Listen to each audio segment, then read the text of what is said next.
The 2017 Victorian Open Championships are proudly brought to you by Swimming Victoria. Search Swimbook or find them on Facebook, Twitter, YouTube and Instagram.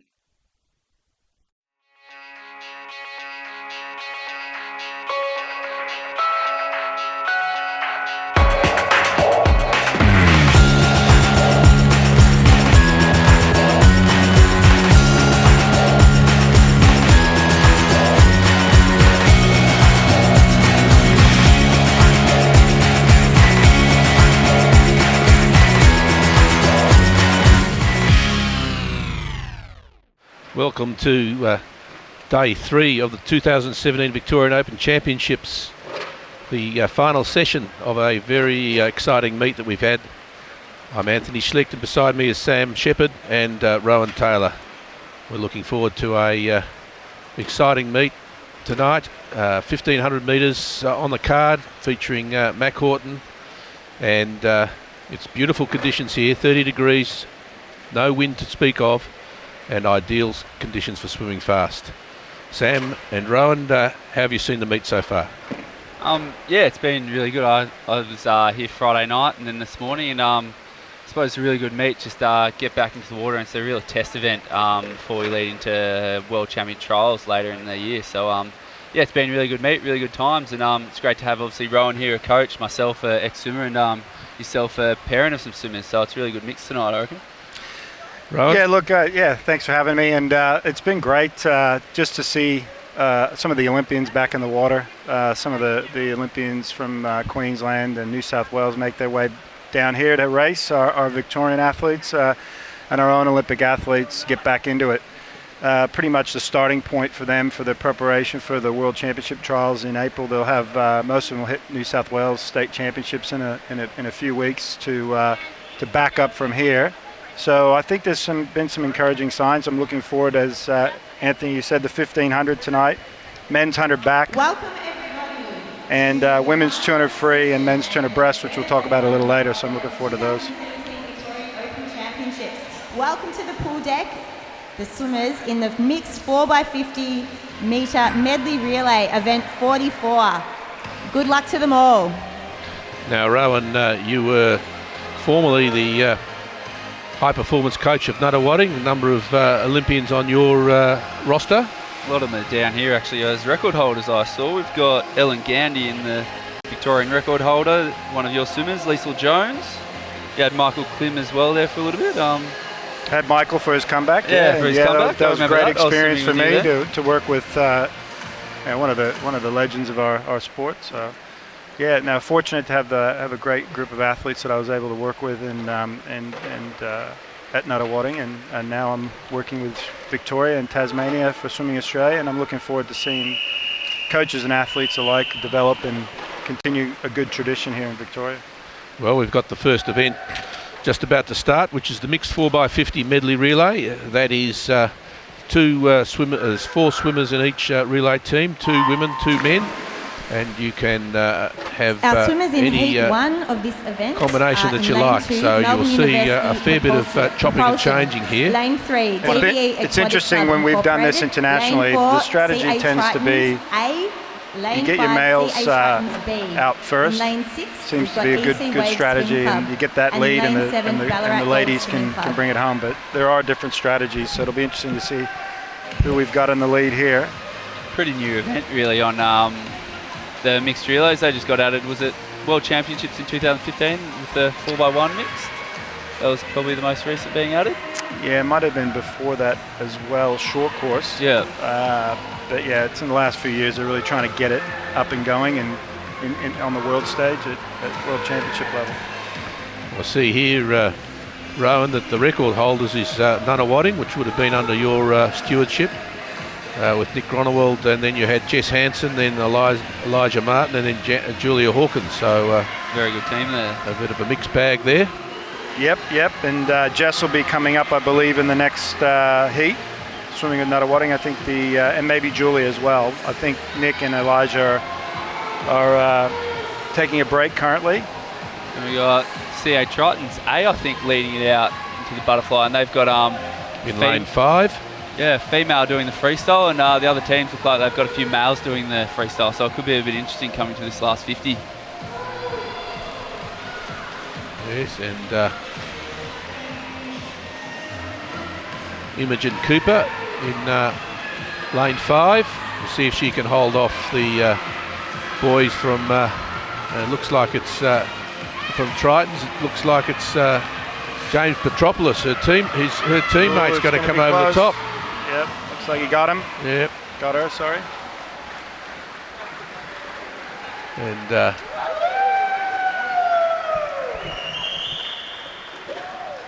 CA Triton's A got those CA Triton's B, so see how those times stack up with the second faster time final. And a couple of scratchings out of this.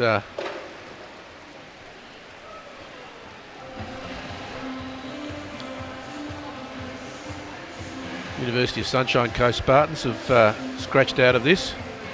They had the fastest and fourth fastest teams entered, but they've scratched out.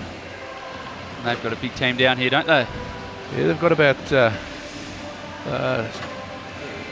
13 or 14. They've got 13 able-bodied swimmers and 9 multi-class swimmers. But I think the toll's taking it's been taking its toll a bit doing all the relays, and rumour has it that certain female breaststroker advised the coach that this wouldn't be happening, and also Jake Packard, who would have been swimming in it, made the rookie mistake of having a chicken egg sandwich last night at 7-Eleven. No, not good. In St Kilda. So a lot better places to eat in St Kilda than there. Yeah, and no doubt that had only been sitting in the Baie Marie for about 2 or 3 days. Couldn't work out why he got food poisoning. So do you reckon Josh Beaver in lane 1 will lead us out? Oh, there's no doubt as to that. In heat 2 of the mixed 4x50 metre medley relay, we have in lane 0 Southport Olympic Swimming Club B. Josh Beaver in lane 1, he's Rio Olympian. In lane 2, MLC Aquatic A. A couple Olympians scattered through here, I believe. In lane 4, there's USC Cotty Negawati from Melbourne Vic Centre. In lane 5, Southport represented Olympic Australia Swimming in Club the 200 medley. In lane 6, Bit of strategy here, Rowan. Swimming Club B. In lane 7, we have does Nana look Swimming like Club A. Lane 8, Melbourne Vic Centre B. It's a very interesting. Finishing off our heat, we've got They've pulled MLC Jess Aquatic Hansen B. and Josh Beaver into their B team. Yeah, and it's interesting. So you've got Daniel Cave leading out in lane 3 from Melbourne Vic Centre. He's an up-and-coming young talent in the 200 breaststroke 100. He had a good 100 last night. And Cotty Negawati taking over from him in lane 3. Leading the way, Melbourne Vic Centre. So it's interesting, they've had both their males lead off in the first 100, so it's now their females to bring it back home. We'll see how it goes with a mixture of females and males in that last freestyle leg. Yep, and you've got Caden Gill from Nuttawading anchoring in lane 1. I don't think they're B teams, they're B team. They're yeah, it doesn't look like it. Looks like it's their A team. There's Kayla Costa doing the fly. Yeah, she came 5th in the 100 fly last night, so going to be a close finish here. Elise Woods. And she hold off. No. Gill doesn't look. No. Gilly will get over the top there in lane 1. Yeah, Nuttawading. And a new record. 2 seconds off the record. Well, yeah, both under the record. Lane 1, new record. 147. 147.27, I think it was. Oh, wow. They take it off the board. Yeah, they take it off the board pretty quickly, don't they, Anthony? Yeah, and that's been the subject of a number of comments too, Sam. So we'll see if we can keep it on the. Introducing our finalists for event number 45, the women's 1500 metres freestyle. There's a 1500 metres freestyle here. Moshe Johnson, who's in lane 4 from Cooper's Burleigh, Queensland girl. Nice area around Burleigh. Yes, and a very good swim in the 800 on Friday night. I was talking to Ron McCann, who's currently now the New South Wales head coach. He's been the National Open Water coach. We were having a chat during that 800. She's a very unique style of freestyle that lends itself to the distances. She rates quite high, doesn't she? Soft legs, high rating, nice catch, and I think she had a little bit of a time away, but she's been on the radar for a while. She's only young, still under 20, and I suppose talking about open water world trials, I think are in a week and a half, so they've crept up pretty quickly, so maybe a few of these girls might be heading over to Adelaide for that. I know Chelsea Gubecker from up on the Sunshine Coast is priming herself for that, as is Karina Lee, who also swims up there at the Mountain Creek Swim Club. Two very good swimmers, been on the Australian teams for a while. Start of the 1500, I think you'll see Moshe move away here fairly quickly. It was similar to the 800. She was out and gone pretty much in that first 50. It'll depend on the other girls that raced here the other night in the 800 if they realize that you can't let her go too soon or you're going to lose track. As we know, a long race here, so there's a bit of strategy. Just want to get into that rhythm straight away. I'm not sure. Well, Sam, you're the 1500 expert, so we'll defer to you here on what it feels like during the race. Have you had many 1500 swimmers, or you're not too many? Well, a few. Not at a high level. Obviously, over the years, I had a lot of surf swimmers in the early days when I was in New South Wales. The clubbies. That swam. A lot of them were Nutri-Grain. Competitors, so they did the 1500s, 800s when they had the chance, but not one. I suppose I would just go with, I wasn't a too high 1500 swimmer, but you can't go past the strategy of it's just 3 500s, try to keep them as evenly split as possible, and try not to drop off in the back ends. How would you say? Would you agree with that kind of simple strategy? Yeah, I think particularly in the early days when you're developing an understanding of the race, that if you do either descend the 500s, which ultimately leads to an evenness. It's, as an athlete, you break it up into 3 chunks. It's nice and simple. Digest it much more, and obviously when you get more experience and you get around, and you need to have some versatility to your strategy, particularly when you're trying to beat a competitor next to you. You might have to take the first 5 out and then really settle. Put the pressure on them. But I think when the learning and development of a 1500 is really built around that descending the 500s, so as you stated, evenness. Keep your legs soft, have the ability to bring the legs in when required to change gears, and then drop them off again. Especially in, I suppose we've seen over the years, Sun Yang really drop it in that last 100, and I think also Taiwan Parker drop it in the men's pretty hard. But I think Katie Ledecky, more for the females, just keeps a high rate and pretty consistent throughout the whole race. Well, I was fortunate enough to see Katie in Rio, and the 800. It was live. You're basically seeing somebody dive in and just go. Yeah. It's like one, just go. Just rating up, and so the conditioning and the training for that is really important. So they prepare themselves to be able to hold that.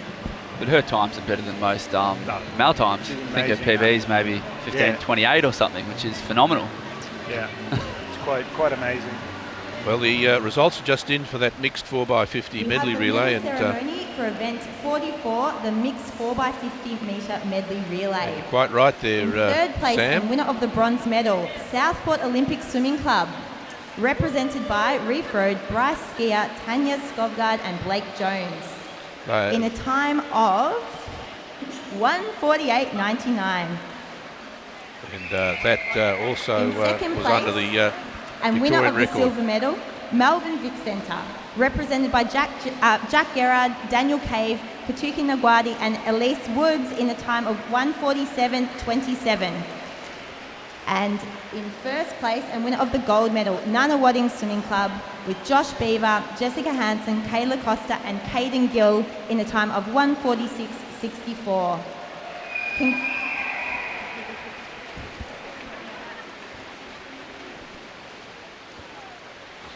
So I see you're writing down some times, Rob. Have you worked out where they're going for the hundreds yet? I'm actually going to look at this 400 split and then track the hundreds. I just want to get an idea of what the paces they're holding, and then just look at. Then we'll have an idea if they can get if they're going around their PBs or something. Yeah, they're into the rhythm now. Olivia So from Bayside you Swimming can kind of Club. get an idea of kind of what kind of gap Congratulations Moesha to all will our get. 3 medal winning teams. On second place, Sophie Caldwell in lane 5, who's probably a good 10 meters back at the moment. So we're looking at turning in a 4:21.94 for lane 4. 105s. Yeah, it's about a 1.5 average at the moment, 4:28. Be a great swim if she could keep holding Yeah. that. Absolutely. Should be looking at 16:15. We've just got Bindi Hocking, 3-time Olympian, just come here. Would she? We've got a 1500. Would you like to have a bit of a chat?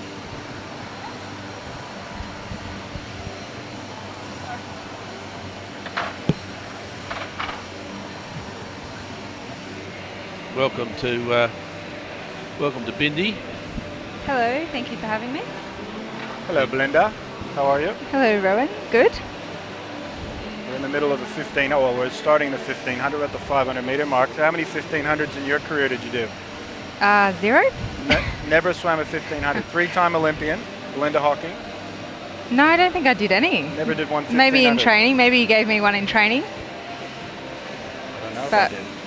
Just have a look at Moesha turning here in lane 4, turning a 5:29.9. So she's to turned there in 108. Holding 108s now, so she's down a bit from the 105 average that she was holding on the. 5:37. So Sophie's holding a 109s there. So 5:37. So they're around 1:8, 1:9, which means that it's about a second per 100 that Moesha will gain on second place Sophie Caldwell in lane 5. So no 1500s, Belinda? No, and I think I'm very glad that I didn't do one. I think you would have been good at 1500. I think I would have been all right at a couple of different things, but I'm happy not to have raced them as well. I think Sophie's one to watch definitely coming up. I think especially not just in Victoria but Australia. I think she's quite a hard trainer. I think she'll do quite well, but I think having year 11 and 12 is always really hard for swimmers in Australia, trying to get through that and get through their training as well. Yeah, she's keeping that gap pretty similar to at the 600, 6:38 for lane 4 Moesha. And so, Bindi, what have you been doing since Rio? Just having a bit of a break, having some time off. I got back in the water, had about 2 months off and got back in the water after that, and then decided I need a bit more of a break. I've been around a long time now, so I just feel like I need to come back when I'm ready. So just having a break at the moment, focusing on uni and things outside of the pool. So, when do you think you'll be back into the water? I'm not sure yet, like have no set date or anything like that, so I'm just going to take my time to see how I feel and just decide when I'm ready. And possibly go for that elusive 4-peat? No, definitely not. There was a very, very maybe 1 second little moment there that I thought maybe, but no, definitely wouldn't go to another Olympics. Happy with the 3. That was always my goal, was to try and make it to 3. So happy not to go to another one, although I think Tokyo will be amazing. So I'm sad to have missed out on that, but time for the other young people of Australia to have a go. Well, your event, of course, is backstroke, and there's a lot of backstrokers coming through, aren't there? Yeah, which is fantastic to see. One of the reasons that I got into backstroke in the first place is my first coach, Shannon Rollison. There was a big gap in Australia for backstroke women, so he said if I was going to make the team, I was going to make it in that, and that was one of the biggest reasons why I decided to do backstroke. And now we have so many people. We've got Kaylee McEwen, which is Taylor McEwen, who's an Olympian breaststroker. Her sister's 15 years old and is doing quite well. So I think we've got, just in strokes in general in Australia, I think we've got a really, really good mix of young people coming up, which is fantastic to see. You always want to see that. So the backstroke in Australia is definitely one of the hardest spots to make the team for now. We're coming up to the 800 here, and Moesha is going to turn at the 800 in 8:55.1. So she's gone through in that second 400. It's at 4:33. Sitting around that 1:08 pace. Sophie 9:05.3. So we've about 10 seconds, holding that 10 seconds, and then Kayla Marsh in third there from Surrey Parks, and just hovering around that 6-7 seconds back in lane 6 from Sophie in that third place. So they're sitting in around the 1:08, 1:09, 1:10 paces in there. So we'll see at that 1,000 meter mark if they make that move, as Sam and I talked about, really push that last 500 through. So, and you'd know all about that, obviously, Yeah. Linda. So tell us a little bit about your Rio experience. What were the highlights for you? I think it's really special for me to have. Rio was my third Olympic, so it's really special to have been to the 2 hours to see what the difference was. And I think that one of the highlights was just how well the team got along. I think it was a really good team environment. I think everyone genuinely wanted everyone to swim well. I think team cohesion and everything like that was fantastic. So it was really good to see that we were one team, we were the Dolphins, and that we were all cheering each other along. And I think probably another highlight was definitely the camp beforehand was fantastic. They did a great job of organising that in Auburn. Auburn University in the United States. Yep. So that was fantastic, and just makes you see, like, you go over to America and the facilities that they have just at a university level are fantastic. So for us to be able to train there, where Brett Hawke, former Australian swimmer, coaches now, was... He's the head coach there now, I think. Yeah, he is. So that was really special. But I think just being in the Olympics, like, everything about it, you're in this bubble, but to be an Olympian, which is something that will never be taken away, is a pretty special thing to have. So, it was just fantastic. Rowan, what was one of your highlights, do you think? Oh, look, I like the process leading up to it. Just see here at the 1,000 meter mark, that's 11:11 for Moesha. She turned it, so she's gone 5:41 for that 500. And then lane 5, Sophie Caldwell, 11:24. I hope she went 4:41, Rowan. No, 500. 500, sorry. I'm going the 500s now. Right. Just keeping an eye on those. And lane 6 is Kalia Marsh, actually. So they're holding their ground there, and with a 500 to go. So we'll see how they move through. Look, for me, the whole of being a part of the journey. So you talked about the camp in Auburn and going into the Olympic Village and getting around that great environment where you get to see other people who have worked towards the same kind of goal, and you get to see kind of people from different walks of life all aspiring to do something special. And I think being in that space and being able to witness that is, those are the memories I take, and obviously some individual experiences along the way. But it's an interesting experience that's very difficult to explain. So, it's always difficult to explain to everyone else, but I think they see enough of it from the TV. But it's just like when I say to people, they say, "What's one word to describe it?" And you can't describe it in one word. It's hard to describe it in a couple words. It's just a very special thing. So to be part of that only happens once every 4 years is pretty special, not just from an athlete point of view, but I think a coach point of view as well, and just the staff in general. I think what I'm excited about now is the journey to Tokyo for the athletes. There'll be athletes in this pool right now competing. Yeah. There'll be athletes at home training. That they're on their path to it, and that's what I remember is the excitement of the opportunity, and it'll be really, really fun to watch who emerges out of Victoria.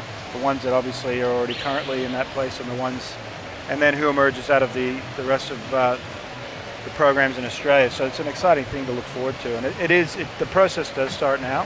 The planning does start now, and I think we'll definitely see a lot of people coming up for the Commonwealth Games in 2 years' time, or 18 months really, at the Gold Coast, and I think that'll be a really special journey for Australians to Tokyo, because we've got that Games in the middle, which will be extra special for us. I think it's been 10 or 11 years it'll be, I think, since it was held in Melbourne at this very pool we're sitting at. So I think it'll be really special to witness the people swimming there and how Australia goes there. Well, we're coming up to 200 meters to go, and we'll see. Moesha looks like she's starting to put a little bit of an increase into her stroke rate. Yeah, I definitely think the swimmers will start looking up to see how far they've got to go, and they'll really start pushing this last 200 metres. We're turning in around 14:37, 14:37.41 with 200 to go, so a sub 17-minute swim. Sam may have already mentioned it before, but I think it's important to note that for a lot of these swimmers in the pool, even though Moesha's winning by quite a distance and it'll be quite hard for Sophie to make that up, I think she's more so racing against the clock to see what kind of time she can put on the board as opposed to the placing that she gets as well. Moesha, I think, will be probably around about 5 or 6 seconds over her entry time, which is a 16:40. So Sophie 14:52. She gets a crack on. Could go close to improving her entry time of 17:05. certainly I think Kalia will. Kalia looks like she'll go well under a 17:49. She turned at 15:01 and going around a 1:10 pace. She's looking around that 17:20 mark. So with 100 meters to go here, getting with the whistle, lane 4. Moesha 15:46, so she's probably looking at about a 15:54, which is a 16:54, which is a little bit over her entry time, but she may very well be using this as a tune-up for 16:02. So Sophie's going to be in around that 17:10 time, and Kalia will be around that over that mid 17:20s or low 17:20. So a couple good swims up the top. Last 25 meters here for lane 4. Moesha from the Cooper's Burley Aquatic Club, coming down, looking quite strong. May very well be using this as a warm-up for the open water held in South Australia, Brighton, South Australia, 16:52 for Moesha, which is a little bit over her entry time. Looking suitably tired. Sophie Caldwell now coming in. She'll be a little over her 17:05 entry time, I would think, 17:10. And Kalia Marsh, she'll be well under her entry time, so she'll be happy with that. 17:20. But quite a decent PB there for Kalia, which she'll be quite happy about. 29 seconds. Yeah, wouldn't mind one of those PBs every time I swam. Well, just need to do a 1500, Belinda. Exactly. No chance of that. Reinvent yourself as a 1500 swimmer. That's what I've been doing wrong. And some of our other swimmers, Georgia Watkins, who's swimming very well in the shorter events as well, and our New Caledonia visitors, Flement Mayana. So 17:58.65, 17:59.66. Those look like both well under their entry times. Or Georgia, definitely. And the New Caledonia girl, Flement, was just a little bit over, about 3 seconds over her entry time. Ruby Putris coming through. She'll come in under her entry time, so that'll be a good PB for her. Yeah, and Ruby's only 14, so I think it's great to see her do such a decent PB. 18:35. It's a 9-second PB for her.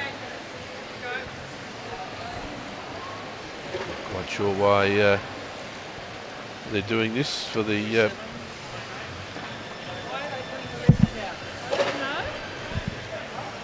Not sure why they're putting out the Backstroke starters. backstroke starts for a medley, for a 200 medley.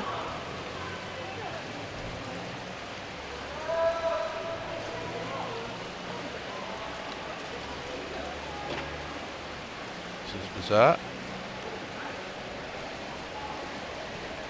We have one more swimmer to come in lane 0, Yeah. Kelsey Walker from Triton's.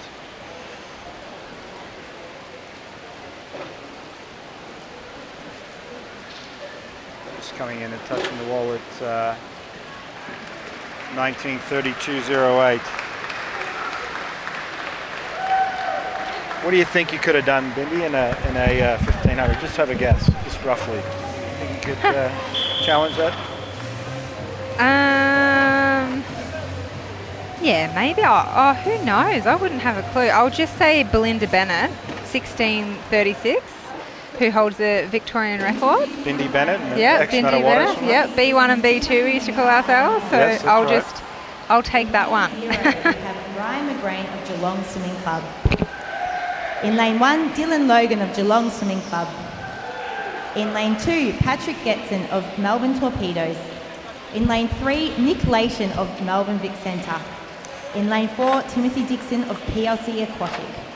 In lane 5, Logan Powell of USC Spartan Swimming Club. In lane 6, Jacob Templeton of USC Spartan Swimming Club. In lane 7, we have Cole Pearce of Geelong Swimming Club. In lane 8, Aaron Skinner of Hamilton Olympic Swimming Club. And in lane 9, Bradley Doolan of Geelong Swimming Club. Good luck to the boys. This is the event 46, the men's 200 metres individual medley multi-class. Not only will you see the lead changing around a lot given the different strokes, but given the different categories of the multi-class swimmers, in fact, it's not the first person who touches the wall who necessarily wins the event. So down on the butterfly league, it looks like it's lane 6 from Spartans, USC Spartans, Jacob Templeton coming through quickly. But Nick Leighton, in fact, from Vic Centre, who's a 14-year-old, an impressive 14-year-old who is turned first. And then you've got Timothy Dixon, who turned third there, obviously well known from his gold, silver and bronze medals from Rio, so he's looking very good as well. Starting to bunch up here in the backstroke, so this is where it gets a bit exciting. And then going into the breaststroke, yeah, which is the money stroke. You probably know better than me, Anthony. Who's one to look out for in this breaststroke now? Well, it won't be. I don't think it'll be Jacob Templeton because he's an amputee, so that's going to hinder him a little bit for the breaststroke kick. But it's like Tim Dixon coming through. Tim Dixon is a very good breaststroker. He's starting to stretch his lead there. And Nick Leighton, who's a very tall lad, about 6'4" in fact, 14 years, probably needs to work on his breaststroke well. He always had a quick look over to the left as well.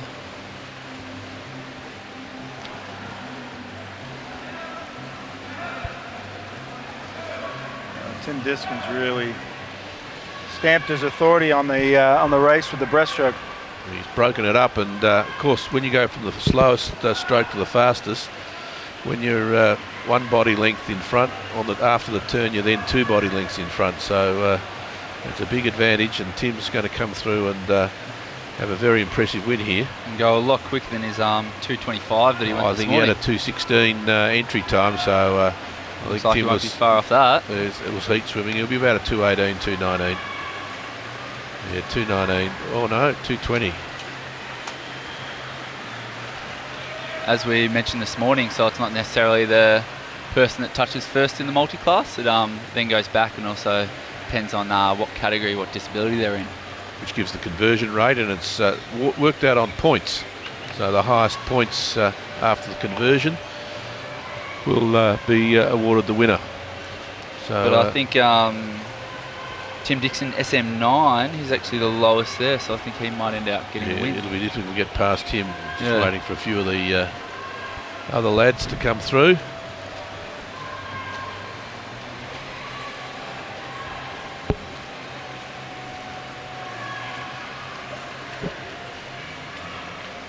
What events did you swim when you were younger, Ro?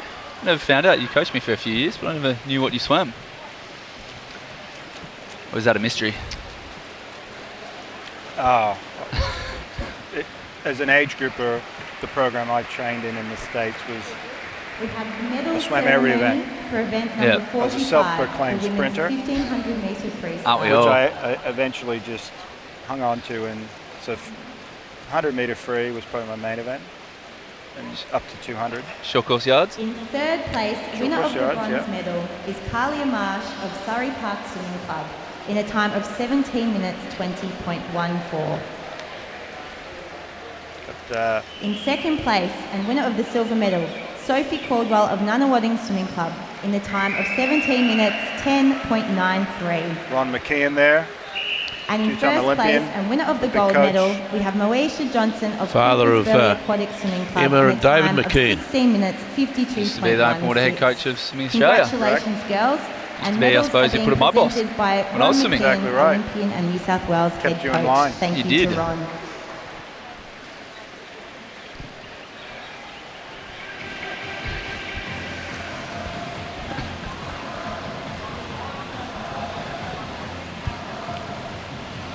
Now we have the next event, which is the 200 metres multi-class IM for women.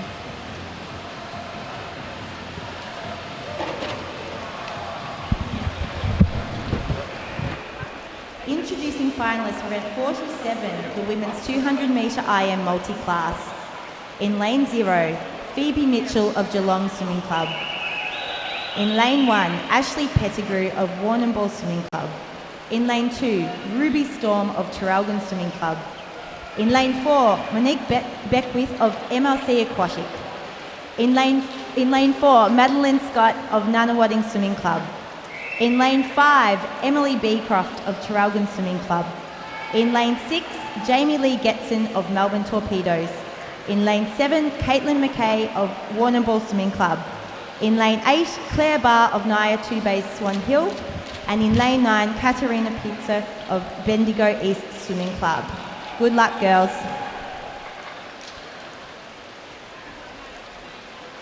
Waiting now for the start.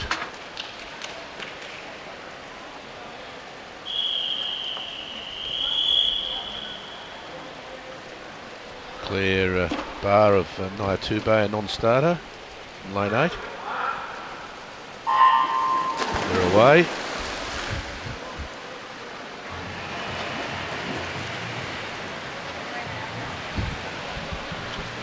So is your guess with this race, is it I think Madeline Scott. Madeline Scott? Yeah, Another one of those rare Olympians? Yeah, she's a seems to do one-arm butterfly. Better than most people do double arm butterfly. Yep. She's an SM9 as well, so and she goes through first with Emily Beecroft from the very strong Traralgon Club, and Monique Beckwith from MLC Aquatic in third. It's Madeline Scott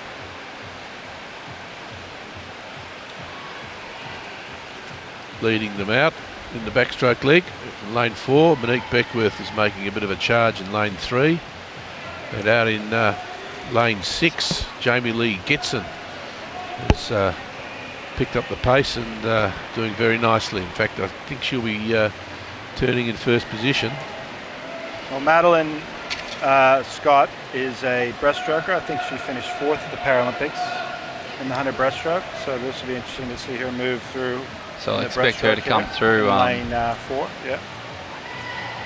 Based on that, her strength, and that's the key to the medley. It's good breaststroke, as we said. It really helps because you get that lead and you can multiply it very quickly in the freestyle. So plus it takes a little bit longer than all the other strokes to do at the 50. So I think it's only the 100 medley that you may be able to get away with not being a breaststroker. Yes, yeah, you can. The novelty event. You can disguise a few butterfly kicks off the wall short course, and you pop up in your 10 meters to go. I think that all non-breaststrokers probably do that in training, but you might say, I always did it. Yeah, it's Madeline Scott turning in first position, followed by Monique Beckwith in lane 3. Has been disqualified for Madeline's leg turn not being made with 2 hands simultaneously. Bit of a run here. I think actually Monique is moving up in lane 3, and I think she's just got past her. Straight pass. Yeah, but I think after they do the conversions, you'll find that even though Monique's touched the wall first, you'll find that Madeline will come through second. Will very well come through first. We've given her lower classification.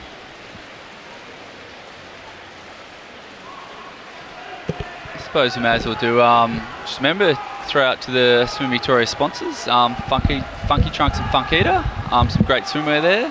Evo, optimising performance sportswear, and Physio Health, great physio practice located all around Melbourne, keeping a lot of athletes and swimmers and other everyday people on their feet with their great treatment. So yeah, check out them.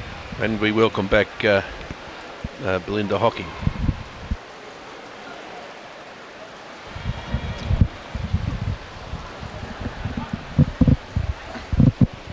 We've got the 200 fly coming up soon, Bindi, so we'll just still got the finish of the 200 medley here. Katrina Pizzo coming into the wall from Bendigo East. Lane 9, finishing 3:52. So a big chunk off of her entry time. It was a great swim. And I suppose the girl to watch in this next one is Emma McKeon. We all know her from her 4 medals from Rio. So just looks like she's doing a few other events added to the program, just leading up into trials maybe. I always said to Emma that she'd make a great 200 butterfly, but I think she's very reluctant to add another event to her already very busy schedule. I would think that she's good enough to put this on the on her event listing. Challenge her training partner, Maddie Groves, obviously second at Rio. She obviously knows what it takes to be one of the best 200 butterflies, and she's one of the best 100 butterflies at the moment. I think she probably swims so well in it is because she just... In lane 0, Eva Rosenquist of Surrey Park Swimming Club. In lane 1, Emma Siegel of Southport Olympic Swimming Club. In lane 2, Brittany Barnes of Carlisle Swimming Team. In lane 3, Tiani Gilmore of USC Spartan Swimming Club. In lane 4, Emily Washer of Carlisle Swimming Team. In lane 5, Emma McKeon of St Peter's Western ASC. In lane 6, Christina Licciardi of Sopak Swim Club. In lane 7, Gemma Schlicht of USC Spartan Swimming Club. In lane 8, Laura Davey of Surrey Park Swimming Club. And in lane 9, Kayla Costa of Nunawading Swimming Club. Swim fast, girls.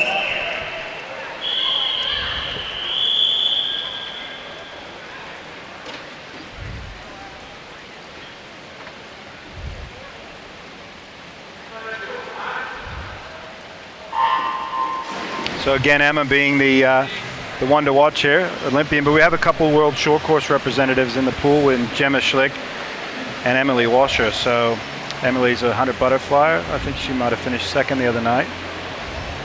Just quickly, we just had the results handed to us for event 46, the men's 200 metre individual medley for multiclass, and it was Timothy Dixon who took the win there, followed by Logan Powell and Patrick Getston. So Emma turning first, 28.27 in lane 5. Emily 28.72. And Tiana Gilmore turning third in 30.0. So Belinda, how many 200 flies did you do in your career? Since we're on to events, did you do some flies? Yeah, I did a couple 200 butterflies when I was younger. And what was it about the 200 butterfly? I know Sam did some. What was it about the 200 fly that you thought was the challenge, as we see Emma turning in 60.5? I think it's really, with butterfly, is 61.8. keeping your rhythm right. I think it's especially in a 200, keeping your breathing under control and keeping your rhythm right. I think you'll see in a lot of, maybe not so much open, but a lot of the younger kids in the Vic age, their technique seems to go in the second 100 metres, and I think it's really important. You'll see a lot of the best swimmers in the world just keep up that nice momentum, that nice flow, which is what Emma's doing right now. And she's gapping Emily now. She's moving away and turning at the 150 and 134.0. So it's a 33.5. Emily in lane 4 with 135.6, and closely followed by Tiana Gilmore and Christina Liccardi, 139.7. So it's going to be a battle there for third. Emma seems to be holding, although Emily's making a run a little bit. But as you said, Bindi, Emily's holding that length and really trying to keep that length out in front and rhythm, and I think that's the key in this when the pain hits here on the end of the 200 fly. Lane 5, Emma McKeon, 209.3.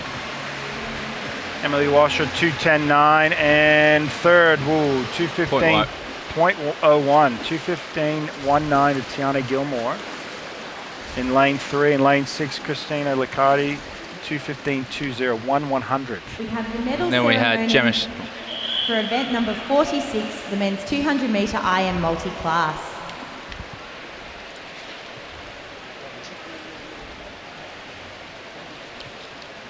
In third place and winner of the bronze medal is Patrick Getson of Melbourne Torpedoes in a time of 2:32.35.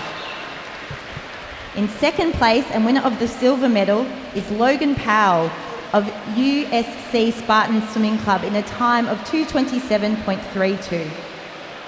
And in first place and winner of the gold medal, Timothy Dixon of PLC Aquatic in a time of 2:19.53. Congratulations, boys, and thanks again to Ron for being our presenter of medals. We also had Gemma Slick in that race, who finished 7th, and she's the daughter of Anthony Slick, one of the commentators here. So a colleague who stepped away to maybe not be biased. Watch his daughter. Yeah, he didn't want to be biased. That's why he left. That's right. I think it's always great to see in those races as well, just the diversity in the age groups. You have Ebba Rosenquist, who's 27 years old, and then you've got Laura Davey, who's 16, and Carla Costa, who's 15. So I think it's great that there's such a big age group in that as well. So just quickly, we've got the results for event 47, the women's 200 metre individual medley for multiclass. Madeline Scott took it out, followed by Monique Beckworth and Jamie Lee Getson got third. Finalists for event number 49, the men's 100 metre butterfly. In lane 0, Brennan Swift of Shepparton Swimming Club. In lane 1, Grant Irvine of St Peter's Western ASC. In lane 2, Bowen Goff of Nunawading Swimming Club. In lane 3, Josh Beaver of Nunawading Swimming Club. In lane 4, Nicholas Brown of Western Sprint Swimming Club. In lane 5, Edward Marks of Carlisle Swimming Team. In lane 6, Theodoros Benahoutsis of Melbourne Vic Centre. In lane 7, Matthew Temple of Nunawading Swimming Club. In lane 8, Chris Raven of USC Spartan Swimming Club. And in lane 9, Thomas Washen of St Peter's Western. These are the finalists for event 49, the men's 100 metre butterfly. So we've got a couple Olympians in Grant Irvine lane 1, Josh Beaver lane 3, and then quite a group of up-and-comers. This is an open event. We've seen Josh Beaver flip onto his stomach, better known for being a backstroker, but then again Andrew Lauderstein went from being a backstroke and butterflyer, and Matt Welsh as well. Absolutely, Matt Welsh I think won a 50 butterfly world championship. So do we spread some rumours? He's now turning into a butterfly? Well, he fancies himself, Josh. So you see here we've got two that have just kind of worked out to the lead.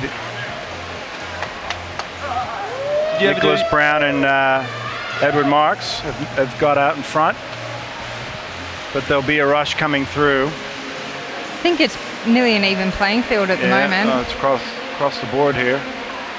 From Grant Irvine, Bowen Goff, one of the young up-and-comers, Nick Brown in the middle, and Josh Scher. Grant Irvine does do some 100, but he's more commonly known for his 200-metre butterfly as well. Looks like lane 4. Nick Brown, 53.9.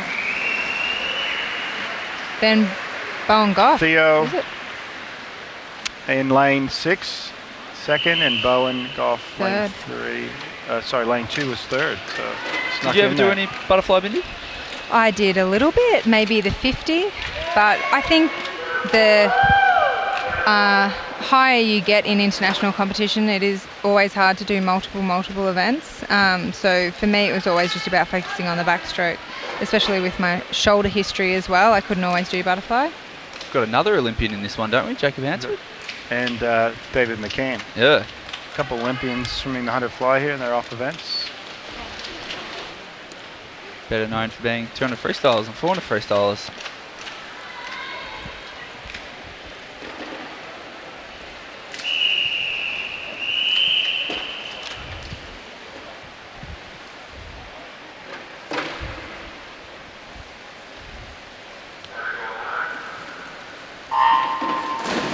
And they're off here, so this could be anybody. Looking at the times, 56.1 out to 58.2, but you really got a lot of 56s in from lane 2 through to lane 7. I think we've got an outside smoker in lane 8.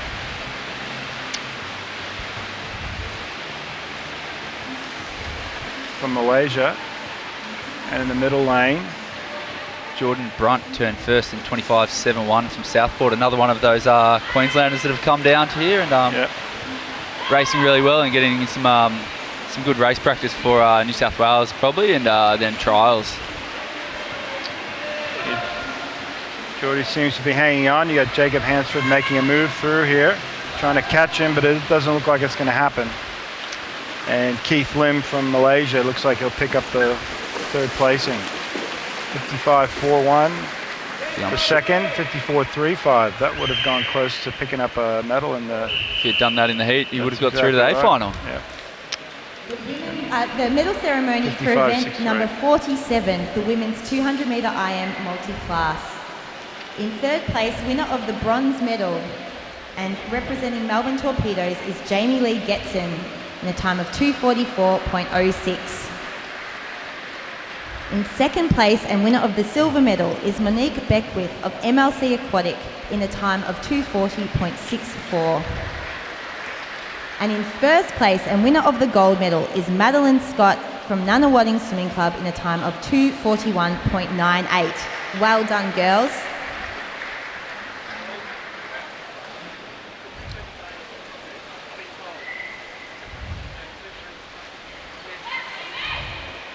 Perfect day in Melbourne.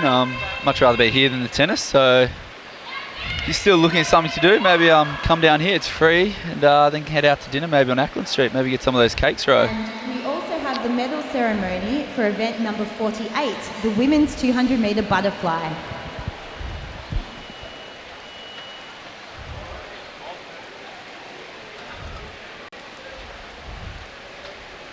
In third place and winner of the bronze medal, representing UCS Spartan Swimming Club is Tiana Gilmore in a time of 2:15.19. In second place and winner of the silver medal is Emily Washer of Carlisle Swimming Team in a time of 2:10.91. And in first place and winner of the gold medal is Emma McKeon, or a representative thereof, in a time of 2:09.33. Looking good, girls. We can see that Ron McKee and Emma's dad just did that medal ceremony, and Ron's currently the head Australia open water coach. Isn't he New South Wales? He's now New South Wales head coach, but has been, absolutely. But for Rio he was. I think we saw that Emma wasn't there. She's backing up for the 200 freestyle soon. So yeah, no, she'd be off swimming down, getting ready for the 200 free. And to answer your question, Sam, this facility is fantastic when the weather suits itself. And the precinct around here, Clarendon Street, got lots of places to go and enjoy the night. So a great venue. We now have the Welcome back, Anthony. Thank you, Rowan. And we've got the 50 metres breaststroke. Got a couple, one Olympian in here. Introducing our finalists for Tyler event McKeon. 50, the women's 50 metre breaststroke. In lane 0, Phoebe Ricker of MLC Aquatic. In lane 1, Michaela Everingham of Trinity Grammar School Swimming Club. In lane 2, Cassandra Van Brugel of Woi Woi Swim Club. In lane 3, Chelsea Hodges of Southport Olympic Swimming Club. In lane 4, Jessica Hansen of Nunawading Swimming Club. In lane 5, Taylor McEwen of USC Spartans Swimming Club. In lane 6, Natalie Niagai of Melbourne Vic Centre. In lane 7, Jessie Quinn of Carlisle Swimming Team. In lane 8, Michaela Smith of Nunawading Swimming Club. And in lane 9, Rachel Gower of Redcliffe League Swimming Club. Good luck, girls.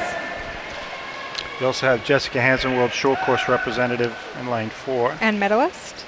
Got a And bronze medalist in in the the relay, medley relay, 4x100 medley relay. 1 lap.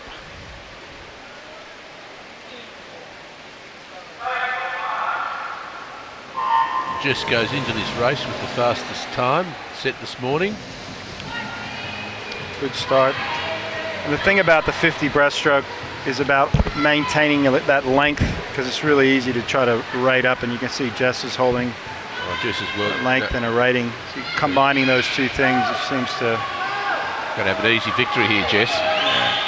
Taylor's a good finisher. She's a 200 breaststroke specialist, so when she gets her momentum going, she comes through, but there's not enough room here. Chelsea Hodges as well, doing very nicely. 31.46 for Jess, 32.32 for Chelsea, and third Taylor McKeown, 32.53. We had Leeson Pickett, who pulled out because she had a sore groin, but she's obviously Commonwealth Games gold medalist and has been here for the 100 breaststroke and a 2012 Olympian in London. I think that's pretty close to Jessica's best time. It's not far off of it, so that's pretty good for in-season swimming.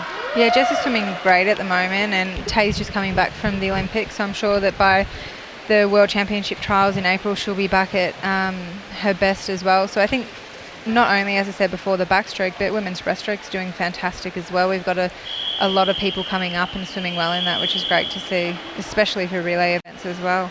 If you take note of lane 5 here in the B final, Sarah James, a master swimmer from Inner City Aquatics. Great to see the master swimmers competing. Yep, 41 years old, 41 years young. And then we've got Taya O'Dell in lane 0, who's 14. 14. A little bit of an age gap, but great to see. And I think these B finals really offer that opportunity for additional swims, and I think that's something that really is great experience for these athletes. Looks like lane 6 got a little bit of an edge here from Southport. Michaela de La Harris. So they're closing in on her. Very close. Yep, just snuck it in, and lane 2 in Kate Jordan. From Bendigo East. 35.05, and lane 5, Sarah James, 35.10. So the master swimmer got a little PB there. The men's Yes, 100 good metre swim. butterfly.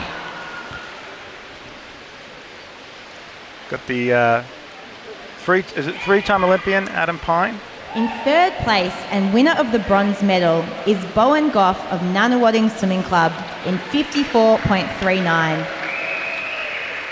In second place and winner of the silver medal is Theodoros Benahoutzes of Melbourne Vic Centre in 54.25. And in first place and winner of the gold medal is Nicholas Brown of Western Sprint Swimming Club in a time of 53.93. Congratulations, boys. And we have Adam Pine, Olympian and Paralympic Performance Manager for Swimming Australia, presenting medals. Thank you to Adam. Yeah, Adam is a triple Olympian, so 2000, 2004 and 2008. Wearing the new sponsors. The new arena sponsorship for Swimming Australia. Yeah, very exciting. Change from a long-standing relationship with Speedo and now with Arena, and they were very much excited about that. So we have the 200 breaststroke. Now this is a change of pace because this is where you have to really balance. For event 51, the men's 200-metre breaststroke. Be patient. In lane 0, Marco Ciosanto of Melbourne Vic Centre. In lane 1, Tyrone de Bruns of Flyers Swim Team. In lane 2, Daniel Cave of Melbourne Vic Centre. In lane 3, Julian Leighton of New Zealand. In lane 4, Matt Wilson of Sopak Swim Club. In lane 5, Alex Milligan of UWA West Coast. In lane 6, Ryan Roach of Sopak Swim Club. In lane 7, Sam Durant of MLC Aquatic. In lane 8, Heath McLeod of MLC Aquatic. And in lane 9, Josh Hargreaves of Nanawading Swimming Club. Good luck, boys. Matt Wilson's the one to watch in lane 4. Very impressive in the heats this morning.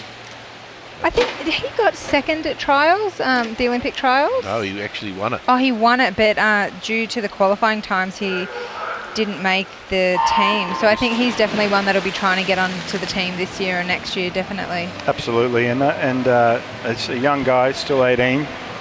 Yeah, it's great to see. I mean, we've had some world champion breaststrokers in Christian Springer and Brenton Rickard, so it's fantastic to see that the boys are coming up again, because definitely I think the 200-metre breaststroke in particular is something that we've lacked in a bit. So to have Matt there as an 18-year-old is fantastic.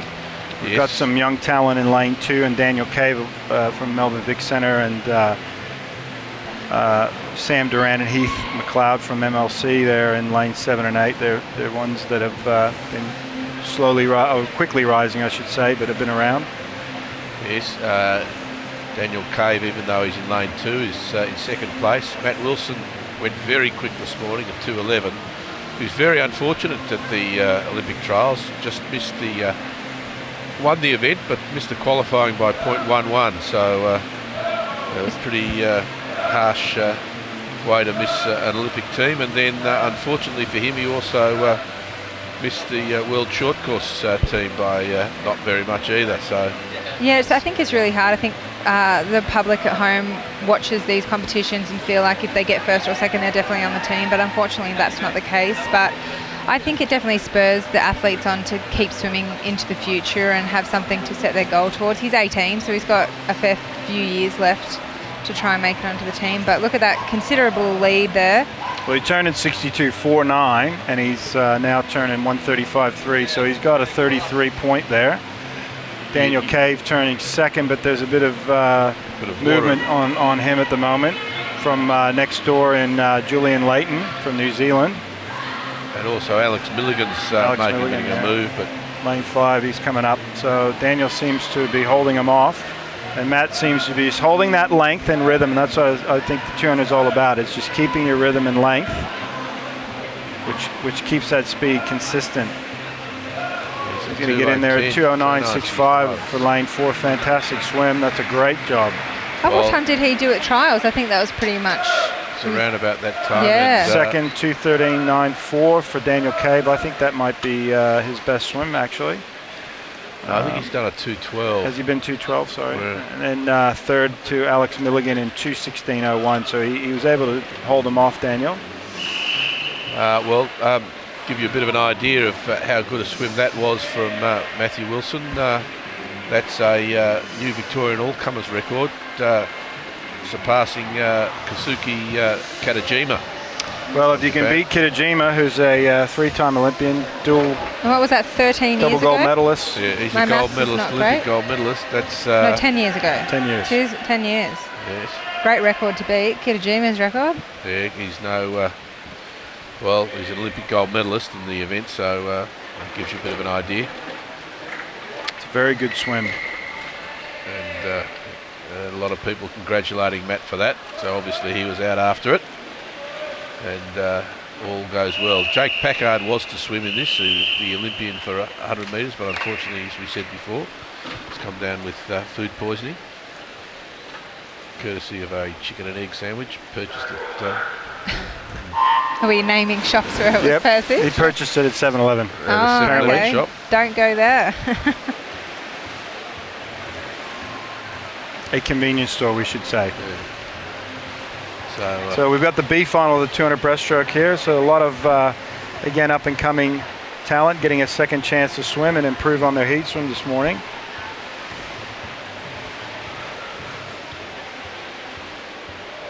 Pretty consistent in that middle on times, 27, 28s, 29s. So we've got Kang Wong Fu from Malaysia up in front here, 32.47. Tim Roberts from Tritons in lane 2. And got a fairly even spread. This one, unlike the previous race. Clayton Fowler from Southport sneaking up here. A couple Southport boys, William Chambers. You can definitely see with the swimmers across the field their length that they hold, which is so different to swimming just 50 metres as well. Like, as you said before, Ro, the 200 is really about trying to keep that length, keep the length as long as possible throughout the entire race. Yeah, and if you try to lift your stroke rate, so you try to pick up the frequency of how fast you're swimming each stroke, you need to do that and maintain that length, because if you don't, you're going to start, particularly in breaststroke, start bobbing up and down in the pool in one spot. So, and not that I did much breaststroke in my day, I don't think I did any, but I always said that the easier it looks, the easier someone can make it looks, the better they are. And I think you can see that in the world champions, that they just make it look beautiful. It's beautiful to watch when someone does it right. Lane 3's turn, very closely shadowed by lane 4. And then William Chambers, a young up-and-coming 17-year-old. Made the move. Southport, and I think he's got over the top of him too, young William. He's lifted that rating up and he's still got good length, so that's where he's picking the speed up. It's going to be a bit of a dogfight for third here. Adam Wild's coming through. And out there in lane 2, Timothy Roberts from Tritons. I think lane 6 will get lane third. 6, Yep. Clayton Fowler from Southport. In fact, dead heat for third. Tim Roberts and Clayton Timothy Fowler. Roberts, that's right. Ceremony for 2:26.41. event number 50, the women's 50-metre breaststroke.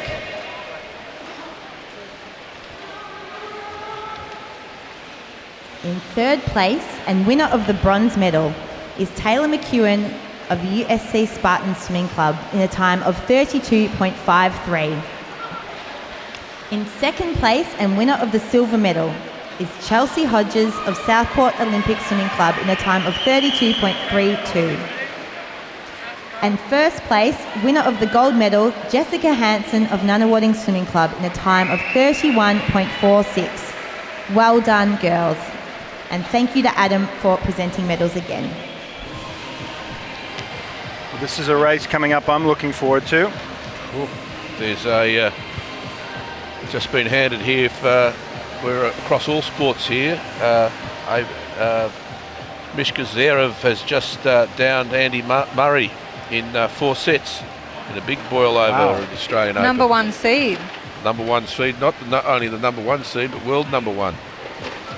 So Roger Federer's starting to get a little bit of an opening. Introducing our final Nice to see the FedEx Express. Novak 52, Djokovic. the women's Djokovic's 200-metre freestyle. In lane 0, we have Katuku Nagwadi of Melbourne Vic Centre. In lane 1, Gemma Schlicht of USC Spartan Swimming Club. In lane 2, Leah Neal of USC Spartan Swimming Club. And in lane 3, Michaela Sheridan, also of USC Spartan Swimming Club. In lane 4, Emma McKeon of St. Peter's Western. In lane 5, Madison Wilson of St. Peter's Western. In lane 6, Elise Woods of Melbourne Vic Centre. In lane 7, Sian Whittaker of Melbourne Vic Centre. In lane 8, Jessica Adams of DVE Aquatic Club. And in lane 9, Rachel Marjorie Singh of Aquatic Performance Swim Club. Good luck, girls. it's going to be a hard backup for 2 of these swimmers, Emma McKeon and Gemma Schlicht. They are only 15 minutes before that swimming the 200 fly, so a very quick turnaround here. Well, this race, as I said, I'm looking forward to when you've got Katuku Nagwadi and Leah Neal, Maddie Wilson, Emma McKeon, all Olympians, plus the world short course rep in Gemma. And then Sian Whittaker, an up-and-coming 200 backstroker. So there's some quality in this race. So You can see in lane 5, Maddie Wilson swimming with straight arms. I think that's something that we more so see in the sprinters, but Maddie is notoriously known for swimming with straight arms. It's just the technique that she likes and the way that she feels like she swims the fastest. Well, her and Elise Woods are very promising up-and-comer and from Melbourne Vic Centre. They've moved away a bit in that first 50. Well, it's amazing that Maddie Wilson can keep straight arms going for 200 metres. Not many people do it. Emma McKeon might be feeling a bit of the pinch here, but Elise Woods got an excellent start. She was half a body length up on the whole field when she came up out of the water, underwater. 57.15 for Maddie, 57.7 for Elise. They're pushing it along, aren't they, Rowan? They're not mucking around here. Well, as you said, Emma's probably stinging a bit, but she's starting to make a little bit of ground up.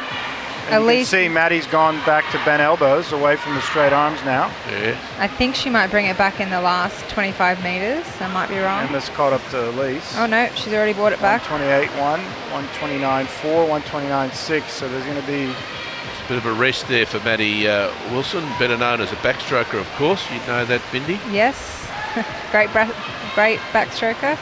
But I don't think Emma's going to catch her. I think. She's making a last-ditch run here. But she's definitely overtaken Elise. Elise dropped off a little bit in that last 50 metres. Lane 5. Michaela Sheridan's moved past Elise in lane 3. Michaela Sheridan's had a good meet. Lane 5, Maddie Wilson 158.7, Emma second, lane 4 159.84, and Michaela Sheridan third in lane 3 201.51. But she made a nice charge there in that last 50. Just shows you got to keep that speed even for a 200. Keep those legs. Save them a little bit for the end.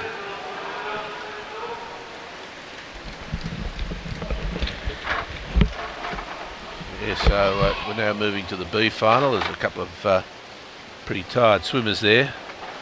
I spoke to Cotty Nagawati last night, and she was swimming the 4x200 relay and said it was stinging then, and it's stinging now, she says. So she's back in the water. This is more of a bit of hard training block for her, but it's great to see they're all back in there and getting stuck into it. Now onto the B final, which features Kalia Marsh, who came third in the 1500. So she's a big night for her. Big night for her, or a complete glutton for punishment, one of the two. Or she's warming down. Yeah, she's a very fine competitor, tough competitor, Kalia. Not afraid to do multiple events on one in any meet. So see how they compare to the A final. Often you'll see probably about the winner or first couple of places in this B final would have posted times which would have got them in the A final if they had done them this morning. So see how that goes. I think they'll probably they might be a bit off the pace here. Ellie Warren's out in front in lane 4 from the Wangaratta Swim Club. Ellie, a young up-and-comer, but they're probably a little bit behind the A finalists. Two Olympians. Yeah. So, but Ellie's gone through 1:00.55, which is a very solid first 100. Yeah, she's about 3 seconds off that first 100 than what the girls did in the heat before. Wangaratta was my very first swimming club back in the day when I was learning how to swim, so I know Ellie quite well.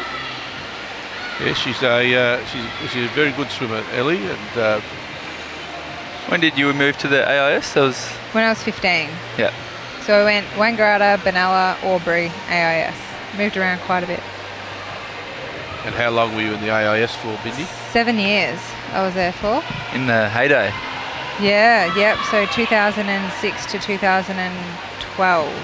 Who was your coach there? Was that Shannon? Shannon Rollison, yep.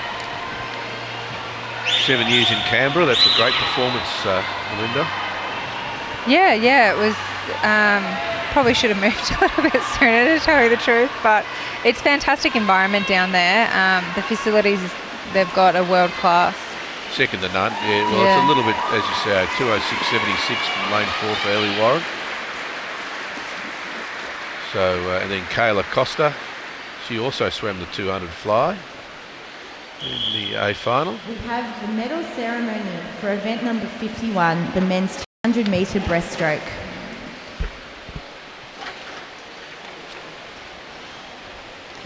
In third place and winner of the bronze medal is Alex Milligan of UWA West Coast in a time of 2:16.01.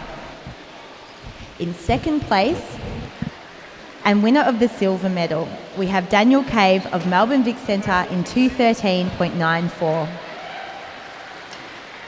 And in first place and winner of the gold medal is Matt Wilson of Sopak Swim Club in a time of 2:09.65. Congratulations. And I believe that Matt Wilson has also broken the Victorian all-comers record, which stood at 2:09.8. He's now lowered it to 2:09.65. A big congratulations, Matt. So we've got event 53 on the program, men's 100 metre backstroke for multiclass. So here we've got, I think, a few more Rio Olympians. I think Daniel Fox went there. So he'll be one to watch, and yeah, it could be an interesting race. And as we said with the multiclass, it's not necessarily who touches the wall first, as they're all classified with different to their rating regarding their disability. 53, the men's 100 metre backstroke multiclass. In lane 0, Dylan Logan of Geelong Swimming Club. In lane 1, Lachlan Boy of Ringwood Swimming Club. In lane 2, Patrick Getson of Melbourne Torpedoes. In lane 3, Logan Powell of USC Spartan Swimming Club. In lane 4, Alex Kirchner of Nunawading Swimming Club. In lane 5, Daniel Fox of USC Spartan Swimming Club. In lane 6, Nick Layton of Melbourne Vic Centre. In lane 7, Cole Pearce of Geelong Swimming Club. In lane 8, Hayden Ross of Cheltenham Amateur Swimming. And in lane 9, Henry Pickering of Cheltenham Amateur Swimming. Good luck, boys.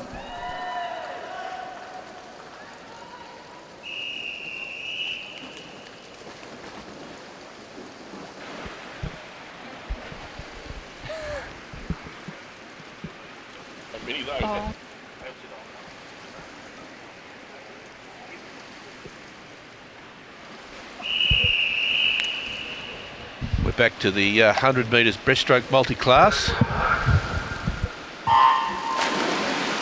Alex Kirshner here in lane 4. He's a very talented backstroker. You used to swim with him, Bindi, when you were at Nana? Yeah, I did. He's just moved down a squad, actually.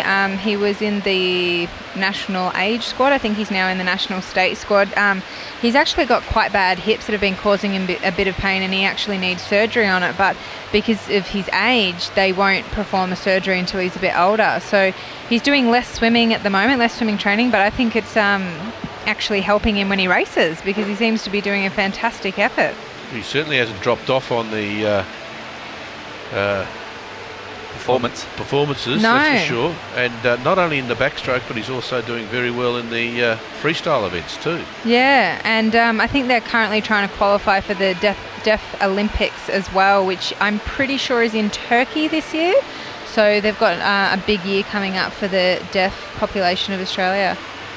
101.90, I think. Very close to the time he did this morning, not quite as fast, but still a fantastic effort. But as Sam said before, we still need to wait until the results come up. Yeah, be quite hard in multi-disability, especially for the athletes that are swimming, that have got to wait 5 or 10 minutes for their results to come up. But that's just the way that it is with all the different disabilities.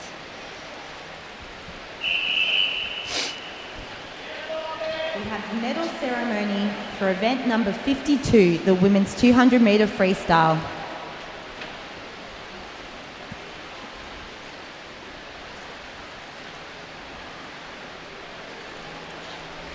In third place and winner of the bronze medal is Michaela Sheridan of USC Spartan Swimming Club in a time of 2:01.51. In second place and winner of the silver medal is Emma McKeon of St Peter's Western in a time of 1:59.84. And in first place and winner of the gold medal is Madison Wilson of St Peter's Western in a time of 1:58.76. Congratulations, girls. Presenting medals, we have Duncan Webster of the Swimming Victoria board.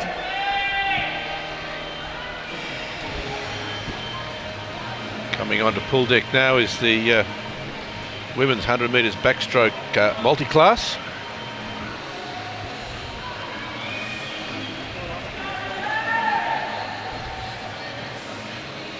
Alex Kirshner's disability is that he's deaf.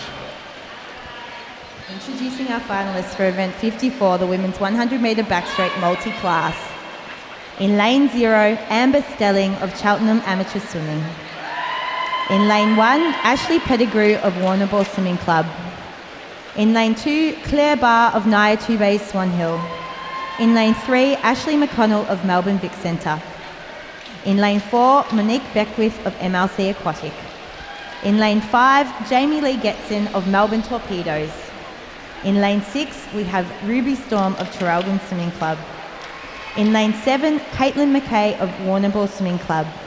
Lane 8, Ruby Halliday of Ballarat Gold Swimming Club. And in lane 9, Katarina Pitzer of Bendigo East Swimming Club. Good luck to our girls. As you can see, if you look closely at the block, some of the girls have decided not to have the starting platform. So it's not compulsory that you use that whether you're multi-disability or not. It's just that the girls have obviously decided for whatever reason that they didn't want to use it. And did you use them, Bindi? Yeah, I did. I just found that with backstroke, when you're sitting so high up in the water at the start, it's very, very easy to slip your legs down the wall at the start, and you want to try and get as best start as possible. So I used the platform as soon as they came out and practiced on them. So, but it's very much, I still know some girls at international races that don't like them. So it's very much whether you want to use them or not. You don't have to. Seems like the officials are still struggling to use them at the moment. We had a few problems with that this morning, didn't we? Yes. They look, they're tricky little things. They're quite hard to get in and out. I know as an athlete, even myself, putting them in and out, unless you get them in the slots right and you twist it right, they can get twisted and things like that. So it's very hard being a backstroker to have something permanent in the water. So I think that, you know, unlike the starting platforms on the blocks, they don't really have to touch them but with the backstroke, you've got to take them in and out every time someone turns. So they can be quite fussy little things to use. And the results for the men's multi-class have just come through, but Monique Beckwith in lane 4 from MLC Aquatic coming through. Second in lane 5 is Jamie Lee Getson, but I think Jamie Lee will probably outscore her on the points, given that she's an S14 with Monique an S15. But quite a good swim by Monique and Jamie Lee. They were 1 second faster than they swam this morning. So and Ashley McConnell in lane 3 got third. Yes. So a lot of those girls, I think, backed up after their turn of medley early in the night. So they've had a big program. Yeah, the multi-class swimmers have got very big programs. For the in the boys 100 metres backstroke multi-class, Alex Kirshner was able to hold on in a very impressive point score of 890. Our medal ceremony for event number 53, the men's 100 metre backstroke multi-class. In third place and winner of the bronze medal is Daniel Fox of USC Spartan Swimming Club in a time of 1:07.12. In second place and winner of the silver medal is Logan Powell of USC Spartan Swimming Club in a time of 1:08.15. And in first place, winner of the gold medal is Alex Kirchner of Nunawading Swimming Club in a time of 1:01.02. Congratulations, boys.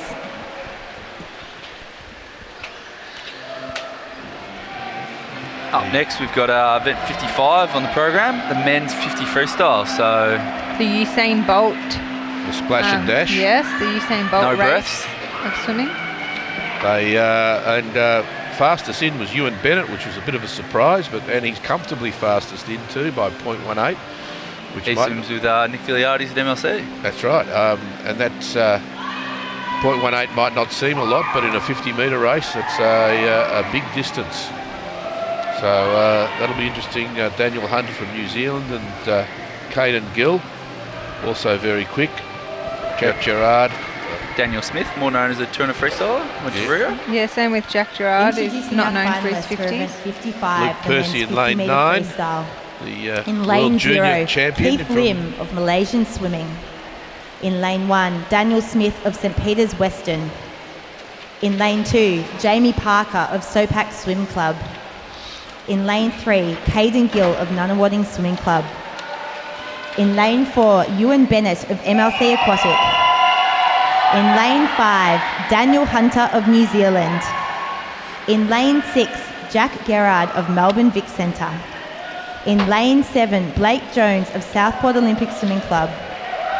In lane 8, Carter Swift of Shepparton Swimming Club. And in lane 9, Luke Percy of Southport Olympic Swimming Club. Swim fast, boys. Well, the start is all important in these one-lap splash and dash. No room to make mistakes in this one.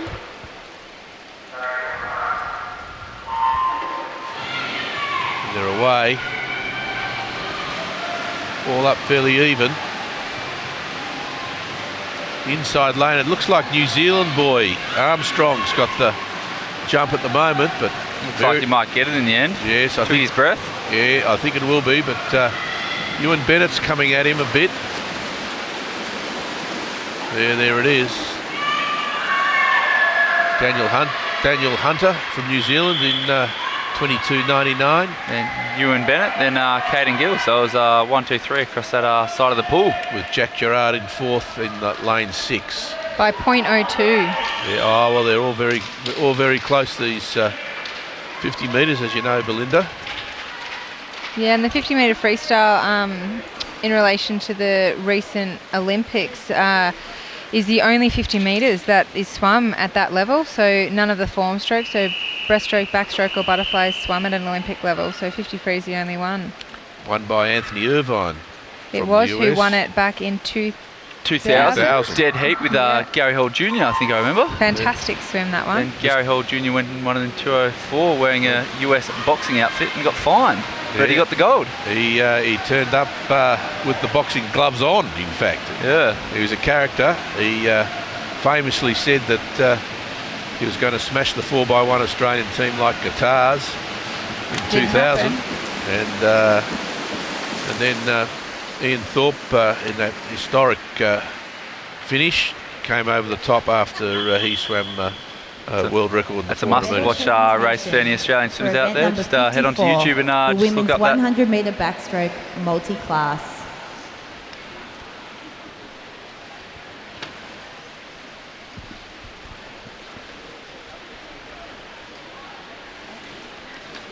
In 3rd place and winner of the bronze medal is Ashley McConnell of Melbourne Vic Centre in a time of 1:20.80. In 2nd place and winner of the silver medal is Jamie Lee Getson of Melbourne Torpedoes in a time of 1:13.84. And in 1st place, winner of the gold medal is Monique Beckwith of MLC Aquatic in a time of 1:12.96. Well done, girls. And thank you to Duncan for presenting the medals for this event. Next up is the women's 200 metres individual medley, and a couple other girls now backing up again. Sian Whittaker, who did the 200 free, she's back in it again. Same with Michaela Sheridan, Tiani Gilmore. Sophie Caldwell did the 1500 metres before. And I think not sure, Jessica Adams might have done the 200 fly. And you've got Kate Brooks, who also did the 50 breast, so I think nearly all of them have already done a race tonight. So nice and warmed up already, and got Samantha Wilkins in lane 4. I think you swam with her, didn't you, Vinny, back at Nunawading? Yes, yep. Sam Wilkins. The women's 200-metre IM. In lane 0, Jessie Quinn of Carlisle Swimming Team. In lane 1, Tiana Gilmore of USC Spartan Swimming Club. In lane 2, Sian Whittaker of Melbourne Vic Centre. In lane 3, Taylor McEwen of USC Spartan Swimming Club. In lane 4, Samantha Wilkins of Nunawading Swimming Club. In lane 5, Michaela Sheridan of USC Spartan Swimming Club. In lane 6, Jessica Adams of DVE Aquatic Club. In lane 7, Sophie Caldwell of Nunawading Swimming Club. In lane 8, Kaylee McEwen of USC Spartan Swimming Club. And in lane 9, Catherine Brooks of Nunawading Swimming Club. Good luck, girls.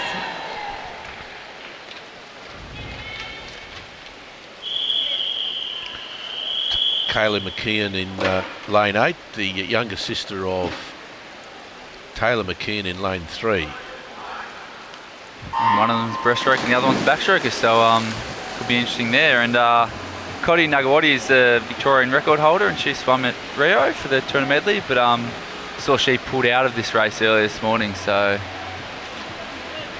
She just did the 200 free before, but obviously still early back in training, so just trying to keep herself as fresh as possible. And they just came back from, I think, a pretty hard training camp over in Adelaide, actually.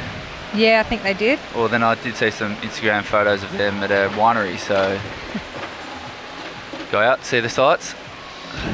Well, it's just as long as Mac didn't take them four-wheel driving. Yeah. Yeah, well, let's not talk about that, shall we? That was a... Oh, very, very, could have been very, very unfortunate. So very tight between the girls coming into this backstroke, but it looks like Vicky Sheridan from Spartans. she's known to be a good turner backstroker. And also out in lane 8. Sean, what do you got? And No? Also, no. Taylor McKeon. Kaylee McKeon. Who's also is a backstroker, and Tay McEwen didn't have a bad backstroke then for a breaststroker. Tay should really surge ahead in this breaststroke now.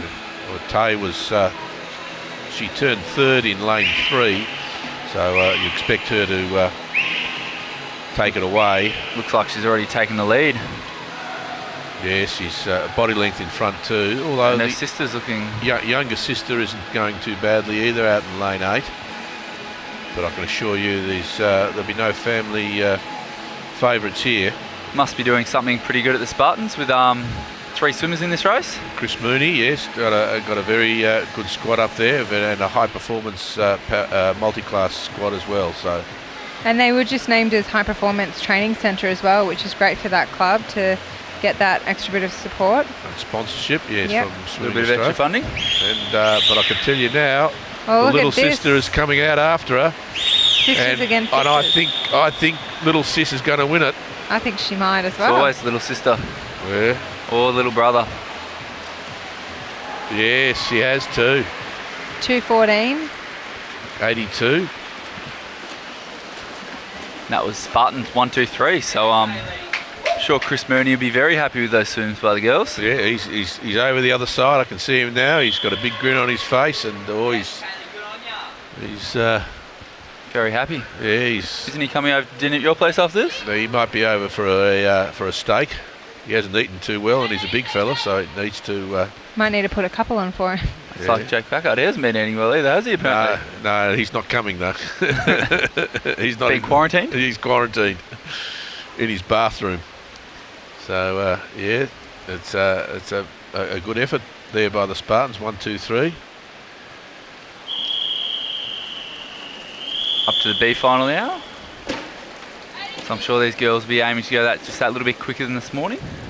And that iron lady, Kalia Marsh, is in lane 7.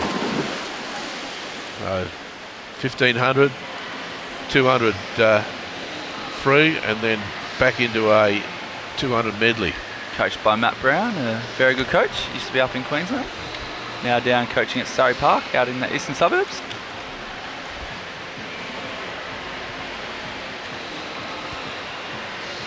It's one of your clubs, wasn't it? Yeah, I was there for a few years when Michael Sage was there. Now back up on the sunny coast where he started off, and yeah, very well known for an open water coach. Went to the Olympics for that, but he had a very good crew. I think you were there. You had a couple of children that were there. One. Now they're in a bit of a rebuilding phase, I think. Yes, you could say that. A couple of these national coaches that probably Didn't work out as well as they'd hoped. But Catherine Grounds here in lane 4 looking very strong. And as well as Emma over in lane 0. Emma Siddle from Southport Olympic. Catherine Grounds is quite a reasonable breaststroke, if I recall, lane 4. Also Cassandra Van Brugel in lane 8, showing a bit of form. What were the events, kind of these sort of meets, Bindi, that you would add on? Obviously, you'd be just doing the backstrokes at the major meets, but here you'd see it a bit of as a training meet. What sort of events would you add on apart from the 50, 100 and 200 backstroke? Probably the 200 freestyle and the 50 butterfly. It just depends, I think, where they sit in the program. Like for tonight, for instance, there's the 50 backstroke, so the 200 free would have been fine to do, but I wouldn't try and do 200s on one night. Yep. Just kind of depends what's out there, but I think the older I got, the more shoulder problems and things like that I had. It really restricted me to what I could do, and there wasn't any point trying to do multiple events and then getting myself into a hole. But definitely nice every now and then to add on. Relays was one thing I always added on, which is always, it's really fun being in a team environment. Swimming's an individual sport, so any chance you get to be a part of a team is fantastic. I can think we can see lane 0 has come out and won it, Emma Siddle. Yeah, and Carlia Marsh in lane 7 is third. She was a lot faster than this morning's swim. Yeah, I'm not sure what her PB is. 9 seconds quicker than this morning, so not sure what was happening this morning, but great swim we have for a her. medal ceremony for event 55, the men's 50-metre freestyle. In third place and winner of the bronze medal is Caden Gill of Nunawading Swimming Club in a time of 23.48. In second place and winner of the silver medal is Ewan Bennett of MLC Aquatic in 23.31.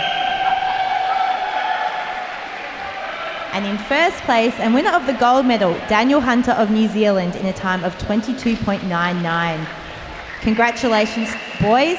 And we have Susan Smith, a director on the Swimming Victoria board, presenting medals. Thank you, Susan. up next we've got the men's 400 metres individual medley, and I think your boy's in this, isn't he, Slip? Yeah, he is. Not quite sure what lane he's in. I think it might be lane 3. They've had to reseed it because of a few people dropped out, but no, it's still going strong. Yes, a couple of good swimmers there. Kazimir Boskovic from Nunawading, who's just moved from Sydney. No, yeah, Sydney. Yeah, Sydney to Scott. Down to Sydney Nunna. Scott Talbot. Sydney University, and we welcome back Rowan Taylor. Finalists for event 57, the men's 400 metre individual medley. In lane 0, Hamish McDougall of Surrey Park Swimming Club. In lane 1, Brendan Smith of Nunawading Swimming Club. In lane 2, Alex Milligan of UWA West Coast. We're going men's In 400 lane 3, David 400 Schlicht of MLC Aquatic. In lane 4, Kazimir Boskovic of Nunawading Swimming Club. In lane 5, Callum Sherrington of Carlisle Swimming Team. In lane 6, Hayden Sydenham of Sopak Swim Club. In lane 7, Jack Selman of USC Spartan Swimming Club. In lane 8, Marco Ciosanto of Melbourne Vic Centre. And in lane 9, Ryan Bicknell of Nunawading Swimming Club. Good luck, boys. It's a gruelling event, this one. Not for the faint-hearted. Definitely need to have a good pace and take advantage of your strengths in this race.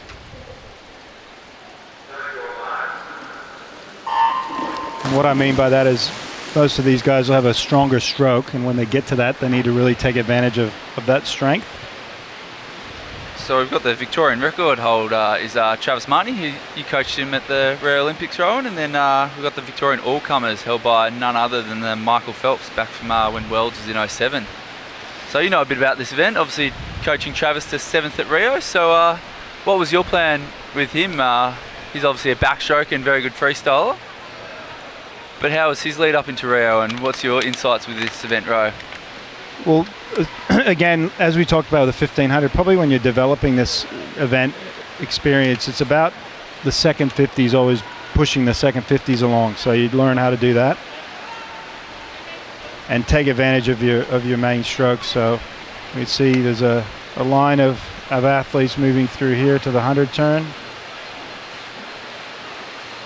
Casimir, David Schlick.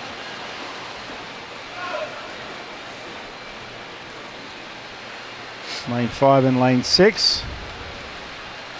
Callum Sherrington. Callum Sherrington, yeah, looked after him on a World Junior team. Know Callum pretty well.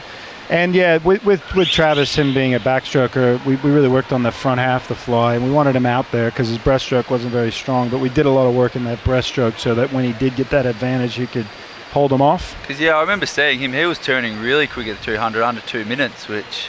Yeah, he was out there. I was seeing 158, 2 minutes, which he's about is very quick. So he needed to get that lead, because if you got a good breaststroker in the field, they're going to make you ground up pretty quickly in this race. And I think we've got David Schlick's a good breaststroker. Out of the lead pack, David will be by far the better breaststroker there. And I know Cal and Kaz are not strong breaststrokers.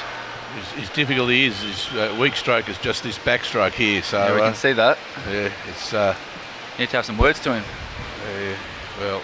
So you got the boys turning 276 for Kaz, 208.3, 280, and David turning 5th and 212.4. Jack Selman turning 4th, 211. So we'll see that breaststroke come into play here. I think the good thing is with medley, if a backstroke is probably the easier stroke to improve over time. Yeah. If you're not a breaststroke, you're not a breaststroker, so it's quite challenging. You just don't have the leg flexibility, the hip flexibility, or the ankle flexibility.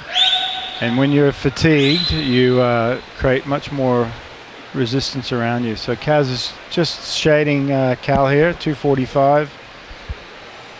Lane 4, 246, lane 5. I don't know Kaz very well. Does he have a strong freestyle? You were still at row Nuttawading a little bit while he just got down there? Pretty good freestyle. I think it'll be interesting. You know, good freestyle, but at the back end of a 400 IM, it can be a little bit of a stinger. It can be a little bit hard transition. I remember seeing Travis, even though he goes maybe under 150 to 200, did he struggle a bit in that last?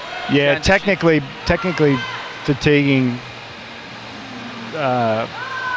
He still needs to do a lot of work in that area. So it's a very close race here. Kaz turning .04 in front in lane 4.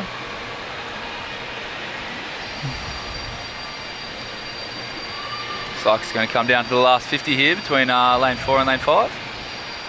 Yeah, I think Callum might have a bit of the wood on Kaz on this one. Yeah, he looks like he's moving quite easily in front there. Yeah, he's turned about .4 in front of him, and he was breathing second. to the left as well, so he can keep an eye on him. As much as coaches say try to hold it together, I always felt in the back end of a distance race, it just comes down to a bit more racing and give it everything and spin the arms. He's definitely got that momentum and length to finish this race. A good swim here. 4:24.48 for Callum. 4:26.43 in lane 4, and third is 4:29.63. And David Schlick was 4:32.53. So he moved through from 5th, I think. Yeah, what's his best? Oh, it's a 4:24. So 4:24, yeah. He's won't be too happy with that. no, he's a little Weak. Yeah, a little. He's come back from a training camp and Little tired. I heard it was a holiday on the Sunshine Coast. 200 metre I don't think it was much of a holiday. again, the time of the season we're in here. In third place, winner of the bronze medal, Michaela Sheridan of USC Spartan Swimming Club in 2:16.62.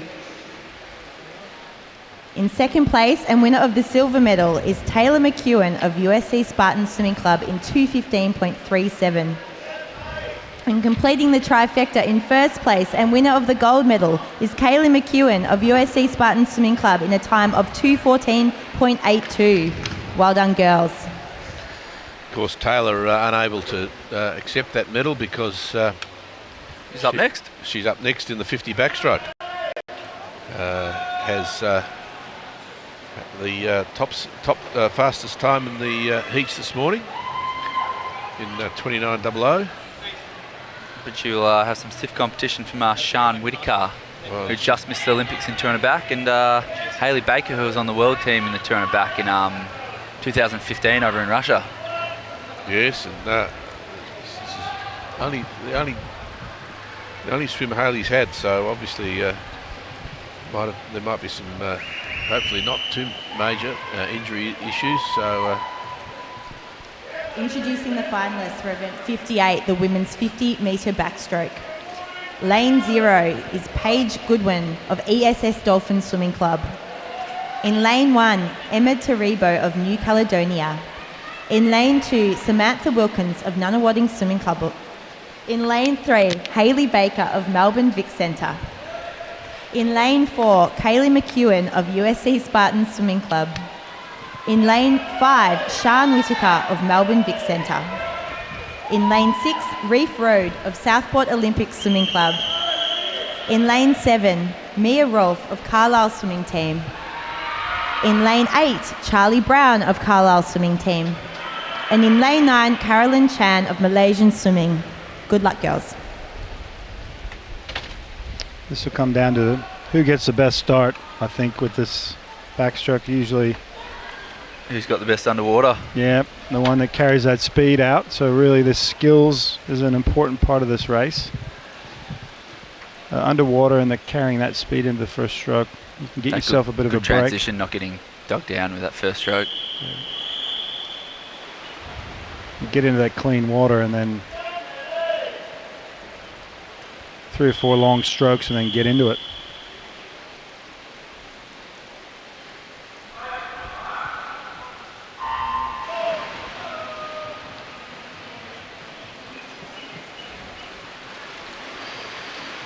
A good start there.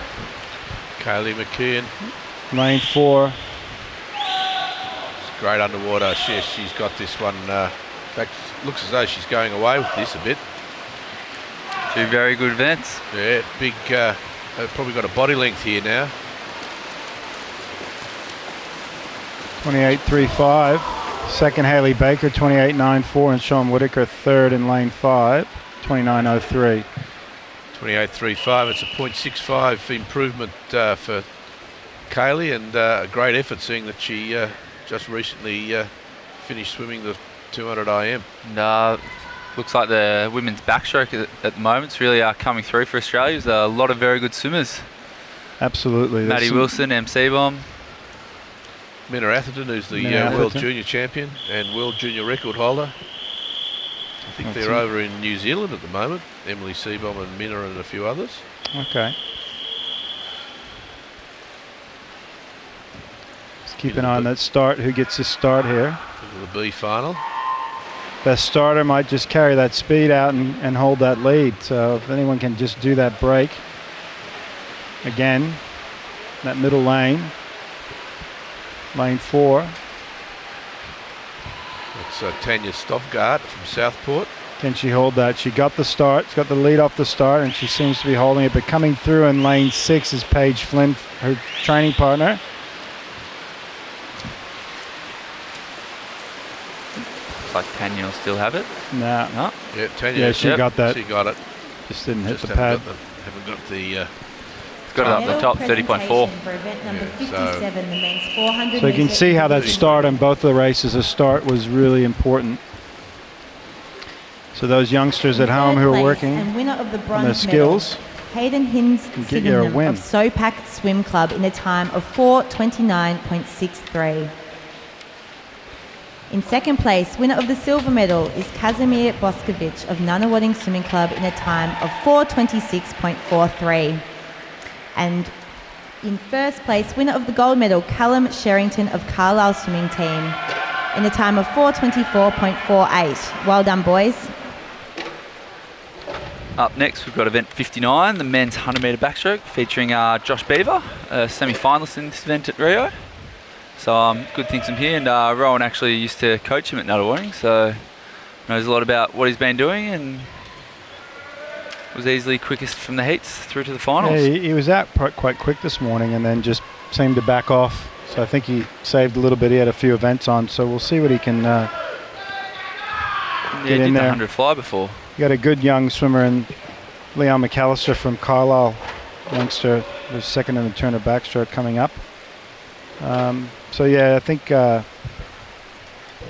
has got a great opportunity to put an early season time down and really see where he's at.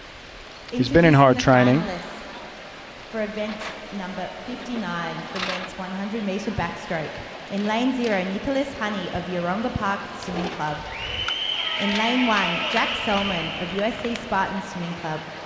In lane 2, James Treforis of Trinity Grammar School Swimming Club. In lane 3, Tristan Hollard of Southport Olympic Swimming Club.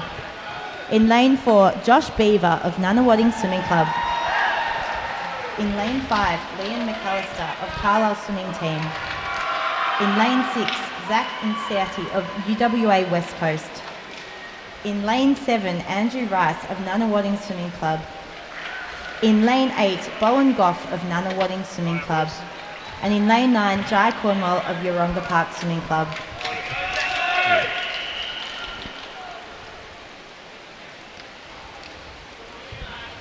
think we should have a few guest commentators coming along soon. Got the 1500 coming up. Yes. Yeah, I think we've got some special people that'll be joining us for the men's 1500. At the moment, it's 100 men's 100 backstroke.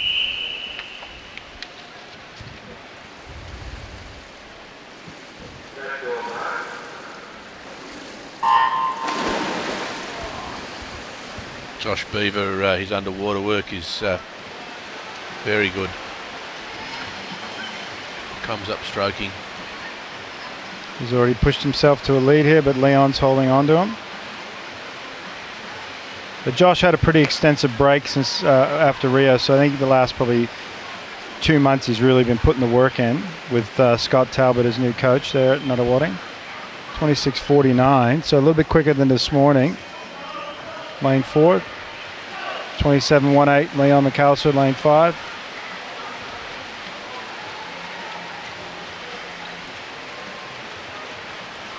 Leon McAllister on the Australian Junior Pan Pac team in Hawaii.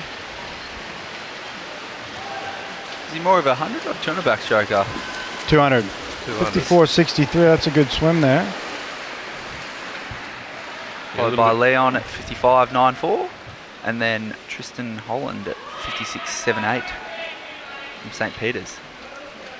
Zach Inserti in lane 6 actually, I think, got it. Oh, was that lane 6? Oh, my bad. 55.98. Go fourth. Sorry. Now into the B final.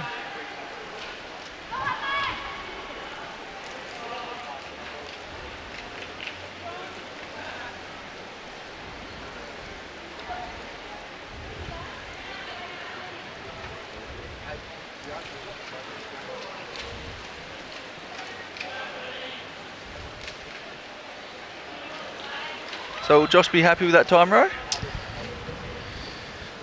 I'd say he probably would be actually. What do you 28.0 back end? Yeah, I think he'd be pretty happy with considering he did have a big layoff, and the work he did has been pretty general, not a lot of specifics. Yep. You've seen him doing a lot of butterfly events, but Scott's done a great job in bringing him back and getting him fit, so that shows his fitness is up.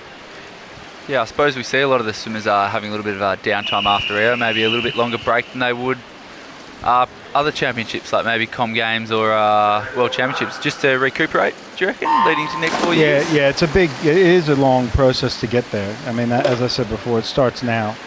And I'm talking to Craig Jackson, Matt Horton's coach, and Cody Negawati's coach, they had similar breaks. So they're just starting to build. It's a long process, so, Got to have a good plan, but you got to have a good break. Got to give the body and mind a rest. Absolutely. You don't lose talent. It's really just fitness. And as long as you eat healthy and can have a pretty long break afterwards. Yeah.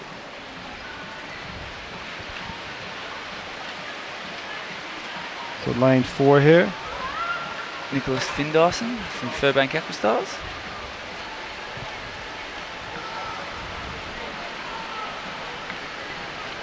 being challenged by Han Turnjian from Malaysia, just starting to poke through. Yeah, I think the Malaysian boy might get it. Lane 5, yes, 58.55.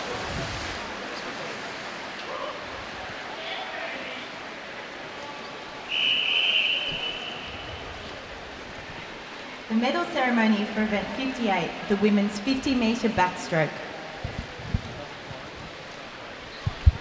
In third place and winner of the bronze medal is Sian Whittaker of Melbourne Vic Centre in 29.03. In second place and winner of the silver medal is Hayley Baker of Melbourne Vic Centre in a time of 58.94. 28.94, my apologies. And in first place and winner of the gold medal is Kaylee McEwen of USC Spartan Swimming Club in a time of 28.35. Congratulations, girls. And presenting medals is Robin Miller of the Swimming Victoria Board.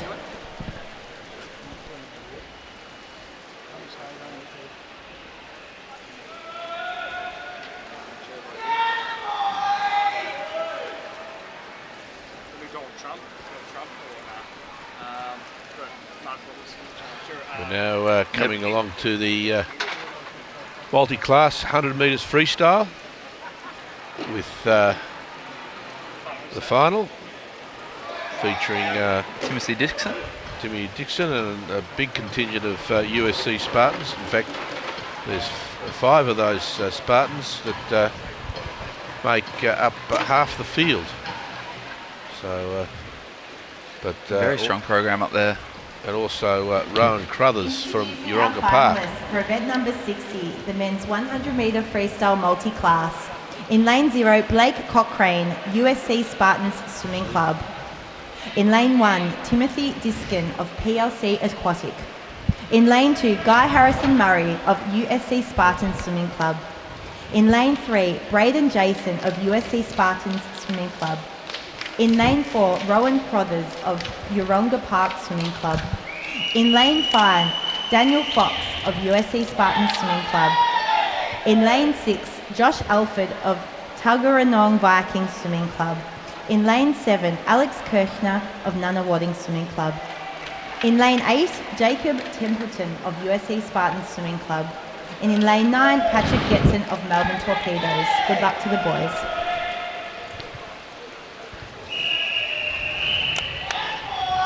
So as we can see here, we've got a lot of the athletes backing up after previous events. Rowan Crothers swam in the 4x100 medley, the freestyle leg.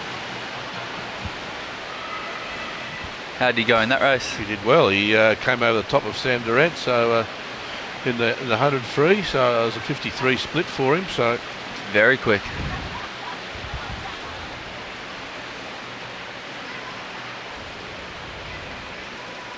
And that's 26.52, turning first for Rowan Crothers. So you're right, he's turned very much ahead.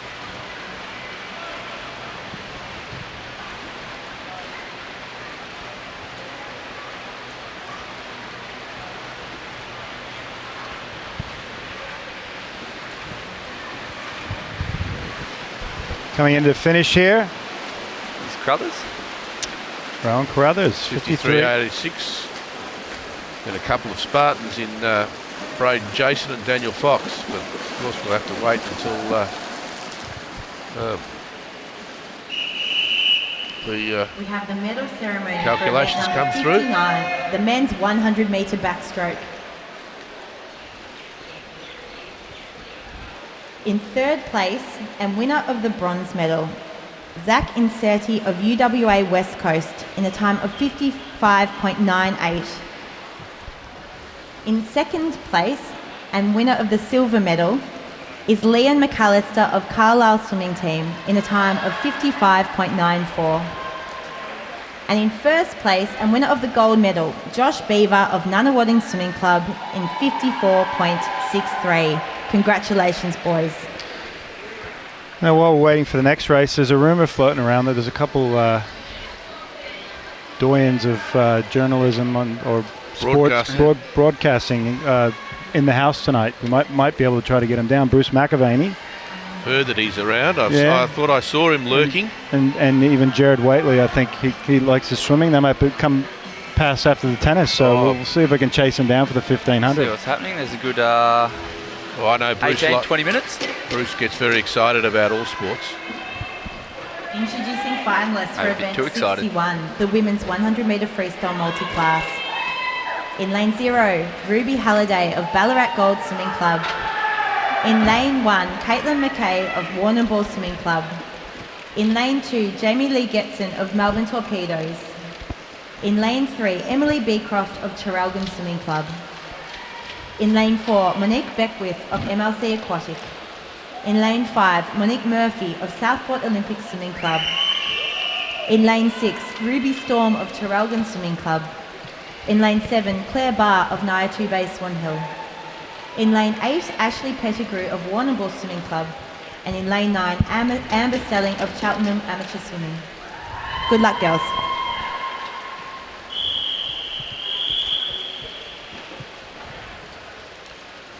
The multi-class 100 metres free for girls. And they're away. Lane 5, Monique Murphy. She was a resident of Melbourne. It's around the Melbourne Vic Centre when she went to Rio for the Paralympics and medalled. Now gone to Southport Olympic. Up at Southport. We'll still claim her the Victorian. Still claim her as a Victorian. Absolutely. A lot of movement after the Olympics normally. Coaches, swimmers. That's the time to move because you got 4 years to the next one. There's always a lot of rumours as well before people move.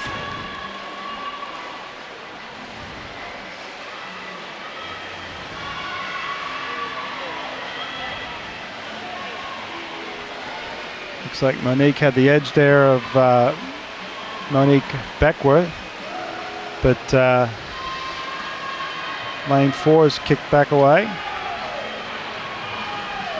And a challenge for third place here coming from Emily Beecroft in lane 3 from Traralgon.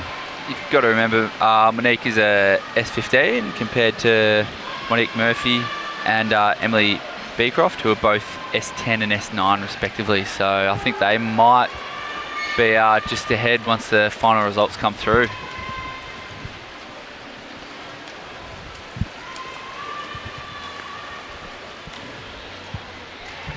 Lane 8 coming in here. Amber Stelling. From the Cheltenham Club. Cheltenham, just up the road.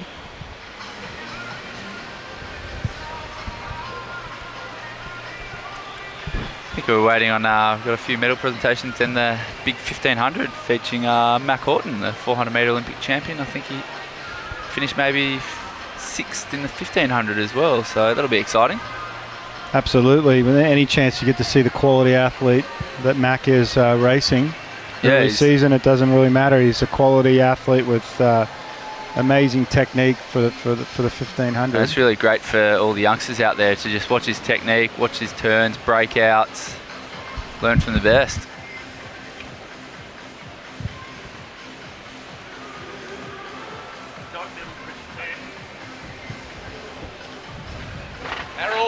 So apparently there's no medal presentation, it's just a little bit of delay, but 1500 swimmers are now about to walk out. Now, I'll give a shout out here. We've got some people watching overseas in Glasgow and London. Keith Rogerson, Michelle Clark and her mum watching from Glasgow. I believe Elliot Rogerson might be... Bit cold over there. Yeah, it would be a bit chilly. And Anthony Snowden from London and Faye. Hello, big hello from Melbourne. A beautiful day here, nice and 30 warm. degrees? 30 degrees? We're in short sleeve t-shirts and hopefully it's not too cold over there. It's probably 30 degrees over there too, except in Fahrenheit. Fahrenheit, that's correct. So I hope you're well watching. Introducing our finalists Not sure what the for time the men's is, but 1500 metre freestyle, event 62. In lane 0, Lachlan Schwartz of Melbourne Vic Centre. In lane 1, Liam Grebbett of Sopak Swim Club. In lane 2, Elliot Rogerson of Nunawading Swimming Club. In lane 3, Joshua Hertz of Sopak Swim Club. In lane 4, Mac Horton of Melbourne Vic Centre. In lane 5, Wilson Sim of Malaysian Swimming. In lane 6, Yao-Ji O of Aquatic Performance Swim Club. In lane 7, Evan Strachan of Carlisle Swimming Team. In lane 8, Ryland Bryan of MLC Aquatic. And in lane 9, Connor Zhu of Surrey Park Swimming Club. Good luck to the boys. Just quickly, while this event is getting underway, I'd just like to quickly say thank you to all our volunteers, timekeepers and officials. They put in a lot of effort and they make sure this event runs really, really smoothly.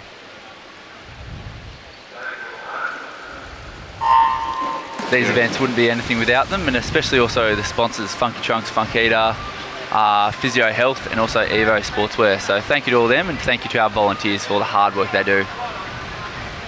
And the 1500's away, and featuring in lane 4, Mac Horton, Olympian, 400 metre gold medalist, and 5th in the 1500 in Rio.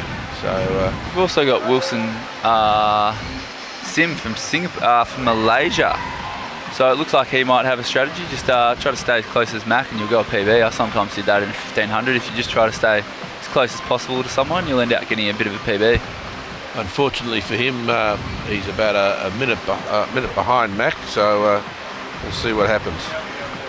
Anyway, it's very exciting at the moment though. 1500 metres, it's a fairly long race, 29 laps, 30 laps in fact. 30 laps. 30 laps in fact. 60 if you're in a short course pool. Yeah, which makes you go dizzy, but and so we've got a bit of time, and as I said, we've been able to locate a couple of personalities to speak to during this very special 18 minutes special event, and we've been able to locate Bruce McAvaney. So welcome, Bruce. Good evening, gentlemen. Thanks for having me on tonight. I'm just honoured to be here. It's you've been excited by the racing so far? Yes, it's been pretty spectacular so far. You know, seeing Mac Horton back after a magnificent Rio, you know, it's exciting, and a lot of quality swimmers here from interstate, from Queensland and New South Wales. Yes, and also from international swimmers. It has an international flavour about it, Bruce, and I know you like to commentate on the international stage.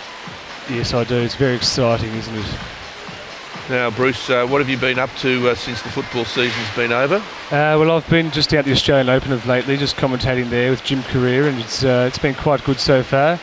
Novak Djokovic is out of it, but I'm down here tonight at MSAC, and it's just an honour to be here. Murray's out of it now. No, Andy Murray's gone too. He's gone. Jeez, all the favourites are getting knocked out, aren't they? It's just one of those years, you know, the Bulldogs won the flag, the Cronulla Sharks, just an underdog season, I think. We have we've medal got presentations. And we'll just wait First for these up, medal presentations. The medal presentation for the men's 100 metre freestyle multi-class. In third place, and winner of the bronze medal, is Timothy Diskin of PLC Aquatic, with a multi-class point score of 844. In second place, and winner of the silver medal is... let me start again. In equal first place, we have Daniel Fox of USC Spartan Swimming Club and Josh Alford of Tuggeranong Viking Swimming Club, with an equal multi-class point score of 887. Congratulations, boys. Presenting medals, we have Olivia Lefoe, who is our 13-year age group champion from the Victorian Age Champs recently held. Thank you, Olivia, for presenting medals tonight. So Mac just went through on, I think that was 304. Our second medal presentation is for event 61, the women's 100 metre freestyle multi-class.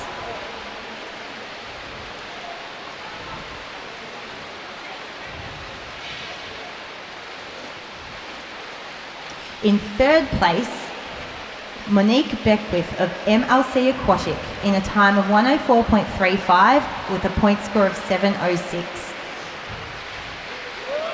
In second place, and winner of the silver medal, is Monique Murphy of Southport Olympic Swimming Club in a time of 105.10 and a point score of 751.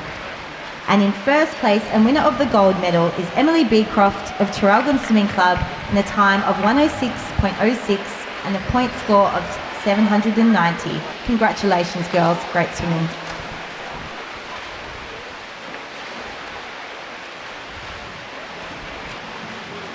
So just through 400 metres with the 1500. Looks like Max extended his lead. He's obviously in pretty hard training, so circling maybe 101s at the moment, 101s and a half, but we'll see how it goes for the later half of this race. And so, Bruce, any highlights from the tennis from your point of view? Not really. I mean, Serena Williams has been fantastic so far. She's just so powerful in her stroke, isn't she? She looks the favourite at this stage. I can't see anybody beating her, but she's probably the favourite for me right now. What about in the men's? It's wide open now. It is wide open. I mean, I don't even know who to choose from, to be honest. So it's just a toss of the coin, I think, right now. Maybe Stan Wawrinka. He's obviously been very good over the years here. He won in 3 sets today, I just saw. All tiebreakers. I actually didn't even see that result. Sorry, I forgot about that one. But yes. And the Fed Express. How do you rate the Fed Express, Bruce? Oh, he's just a champion. He's the greatest of all time. I mean, he's awesome to watch, Fed. And he's getting old now, but he's still around that top 5 mark. So whether he can stay within that top 5 and make a play for it this year, we don't know. And do you still get goosebumps with the Fed Express, or is it just... oh, yes. I get very excited when I see the Fed coming out. Very excited. It's not just Carl Lewis. Not just Carl, yes. And Cyril, but, I mean, Fed is the one, isn't he? He's my man. Well, then Mac now he's opened up a gap as we expected, and he's coming down to the 600 metre mark here. Yes, and he's long strokes, very easy strokes, so very much suited to the pool rather than the open water, I think. Yes, and he'd be glad that he's in the pool, no waves. He got touched up by yourself, Sam, at the recent Peter pub. Second time. Yeah, I was quite happy with that, but I think he might get me. I'm a bit retired now, but he's now just gone 102s then, so he's a lot faster than me in the pool, but in the open water it's a bit of a different show, but I think he's just really doing this for training. He hasn't been going, his times have been good, but weren't quite to his standard that he was at Rio, but he's just building in after a big break this year. Had a training camp, as we said, the Vic Centre Club over in Adelaide, and I think really building towards hopefully getting his first world title. He's got that Olympic champ to his name, but now just wanting that world gold in the 400 and maybe also push up there in the 1500 as well. And they've got Wilson Sim is in second, Joshua Hertz from Southport Olympic Swimming Club coming through in third, Ryland Bryan, MLC Aquatic, and Evan Stratton from Carlisle making up the top 5 there as we roll through the 700 metre mark. So, Mac just makes it look effortless, doesn't he? Yes, he does. So he'll be holding his 101s, 102s. Yeah, one good way of really having a look how hard over the 1500, you can really see the shoulders get red in the swimmers. So towards that later back half of the race, you can really see, because you do get that a little bit hot in that longer event, even though the water temperature is around that 26 mark, you will see the shoulders just start to get a little bit red, and you know they're really working hard. And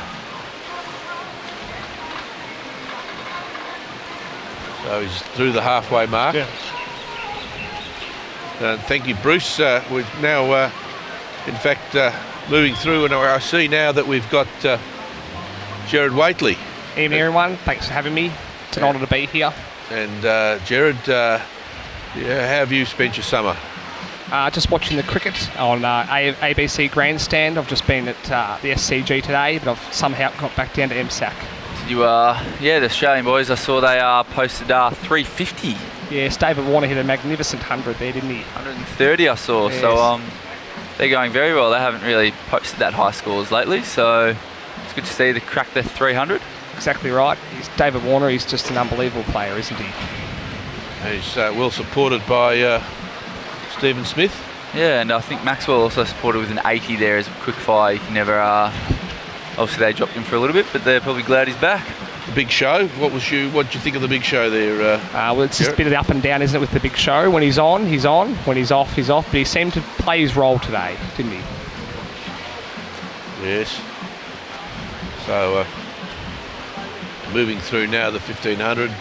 Hitting the 900 metre mark, and this lead by Mac just keeps on getting bigger, and I wonder if they'll end up lapping any of these swimmers. Maybe it's going to be touch and go. Maybe I think probably some of the outside lanes will be lapped. And Jared, you're looking forward to getting back in the saddle in the football with who's that other bloke you have on? Mark Robinson. Yes, looking forward to getting work back with Robbo on AFL 360. AFL 360. On Fox Footy. Yes. Can't wait to get back to that. Feels like the footy season never ends. Now the NAB Cup starts soon, so that should be exciting. Also the new female league Yes. starts soon. That'll be interesting on TV. That's great with all the new females, all the new overhauls with that. You got the new netball league starting up. You'd be right on top of that, wouldn't you, Jared? Yeah, I don't really know much about the mixed netball right at the moment. I'll have to get into that, but looking forward to the football season, that's for sure. Well, we've Max now coming down to the 2/3 mark, the 1,000 metre mark. Just so effortless, isn't he? Just moves so fast through that water. So he's just circling 101s, just over the 101 mark. So he's probably going to end out hitting maybe that 15:25 around that mark. Really depends on how much he can drop those last couple of hundreds. That last one he'll be able to drop. Yes. And then Wilson is 10:32. So he'll probably be a little bit over his best, but he's probably looking around that, maybe that high 15:40 mark. Well, Jared, we don't want to hold you up any further, and thanks for dropping in. No worries, thanks for having me. From the Sydney SCG. And thanks for having me, we'll let boys. you get back. Good luck to Mac and the rest of the boys in the 1500. Thank you. Thank you.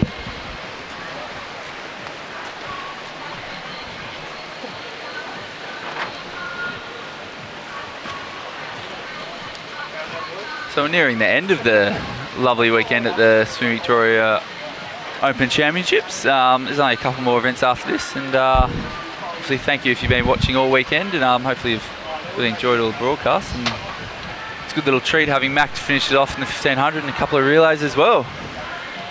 Yes. Now, did I just pass Jared Waitley, did I? Yes, you did, I Rowan. went upstairs to get a drink, and I think I just walked by him. Was he down here, was he? Yeah, he was down here. How'd he go? He went all right, and so did Bruce. Oh, is Bruce here? Bruce popped in too. He's talking all things football, tennis. Yes, very excited. Delicious. Very excited by the tennis today. Big upset for Andy Murray being tossed out, but his best friend, the Fed Express, is looking forward to commentating him through to the final, I'm sure, because he's very special. Not as special as Cyril, as we all know, and he's admitted that, but just following the tennis, it looks like Federer lost his first set against Kane Ishikuri. yes. So he's in for a bit of a battle tonight. Bruce won't be liking that at all. Not at all. So we'll look to get Bindi Hocking back to finish off the... I think Bindy's gone for the day. She gone? Oh no, she's standing down there. Standing down there. Socialising. Yeah, it's normal. A lot of swimmers do that. Did you catch many swimmers, I suppose, doing their cool down? Bit more talking, socialising compared to actual cooling down, Rowan? I think absolutely. If they're in a place that they haven't seen a few people for a while, Good little catch up. It's good they want to do a socialising. catch up. Yeah, and they definitely delay the recovery process, and it's okay when it's your last event, but if you've got other events to go, I think you got to be a little bit more disciplined than that, but you got to keep that balance right. It is a bit of a catch up, like all the swimmers. Obviously they would have been away on Rio, all the Olympians, and away for maybe 6 weeks, I think it was, together, and then maybe they haven't seen each other since. So coming down to racing each other at Vic States will just be kind of a good little catch up afterwards, see what everyone's doing. Yeah, and I think this competition itself lends itself to not a lot of time at the pool. You can still have that good amount of time between, and the weather's been pretty good, so they get a time to catch up for a coffee at the local coffee shops around the area. Plenty of good coffee places around Melbourne, if I don't say myself. Bindy's come back to say goodbye. We just see Mac Horton here, Bindi, just pushing through to the 1400. Really starting to lap a lot of swimmers as well. It'd be interesting to see how many 1500s he's done since the Olympics. I think this would be the first one, wouldn't it? He's done a couple of open water swims. Right. Did the pier to pub with Sam, and Sam beat him. I heard you pulled him by the leg, Sam. Was that true? Just all those open water tactics. Good on you. But I think this would be his first 1500, I think, since the Olympics. But as I said before with the breaststroke, Mac has just such a beautiful stroke when you watch it, especially, unfortunately, we don't have underwater footage here, but watching his stroke and the way that he pulls his arm through is just, like, beautiful to watch. As I was saying before, if you're a youngster watching on TV or up here watching a stand and you're a distance freestyler, just really take note of what Mac's doing in and out of the walls. And also his nice, lovely long stroke. It looks effortless, but I'm sure his shoulders are getting red, and he's really putting in a big effort. Yeah, and you might notice that Mac's breathing every stroke, and I think there's sometimes people think, oh, if you're breathing every stroke, you mustn't be doing it right. But the way that Mac swims it, and you'll see a couple of the other swimmers in here, you can breathe every stroke if your technique's awesome, and Mac does have awesome technique, and you can see him now, he's hurting on the wall. He obviously gave it everything he had, which is great to see, even at a Vic States, which is a little bit different from an Olympic Games, but still giving it everything he's got. You start seeing a lot of the sprinters now breathing twos in the 100, don't you? Yeah, you do. And as I said, I think that, Ro, you'd probably have more of an idea on this, but I think as long as you can maintain your technique and you've got good technique, then it really doesn't matter how many times you breathe. As I said before, in the 200 metre butterfly with Emma McKee, and watching that, it's all about the fluid movement and keeping your technique right. So in terms of breathing, yes, it can harness you if the technique's not right, but you can also breathe every stroke quite fine with it as well.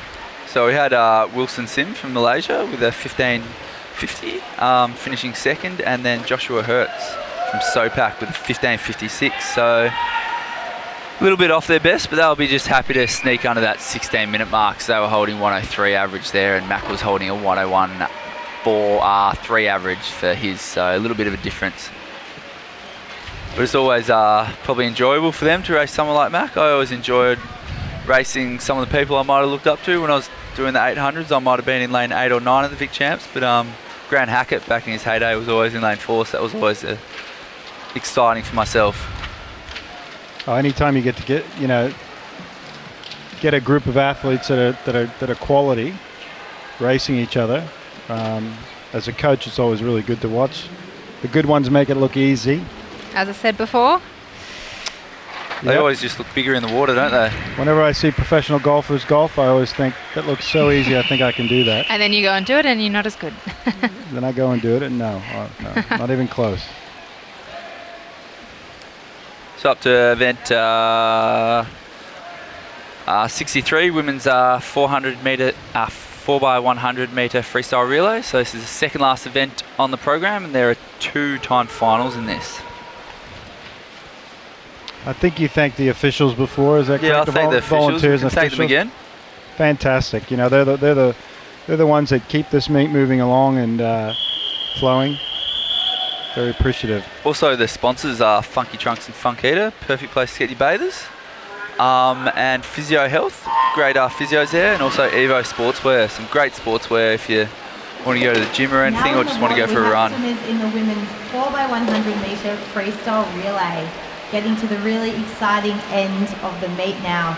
In lane 1 we have Swimland Swim Club A. In lane 2 PLC Aquatic A. In lane 3 CA Tritons A.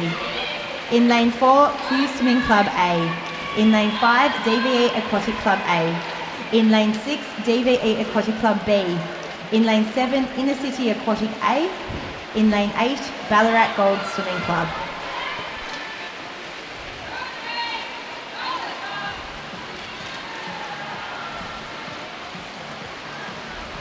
so great chance here in the 4x1 freestyle relay, especially for those people in the clubs that might not have qualified individually for the Vic Open stage, that they still get to come to open level and have a bit of a swim as well, which is a bit of fun for them. It's a bit of experience for them, and as I said before, being an individual sport, it's great for the kids to be able to be part of a team as well. So I'll just say the Victorian record is held by Nuttawading. That was Belinda Bennett Sarah Kasoulis, Shane Reese and Belinda Parslow. So all very good swimmers, but obviously Shane Reese, she was in our 2 Olympic 4x1 freestyle gold medal relays, and also Sarah Kasoulis was a very good breaststroker, picking up numerous medals at World Championships, long course and short course. Yeah, Sarah could swim freestyle as well as breaststroke, so she definitely dabbled in the old freestyle. Something different, good for the club relays. Absolutely, love the club relays, and as you said, Bindi, the club relays are a great opportunity for kids to participate in this event.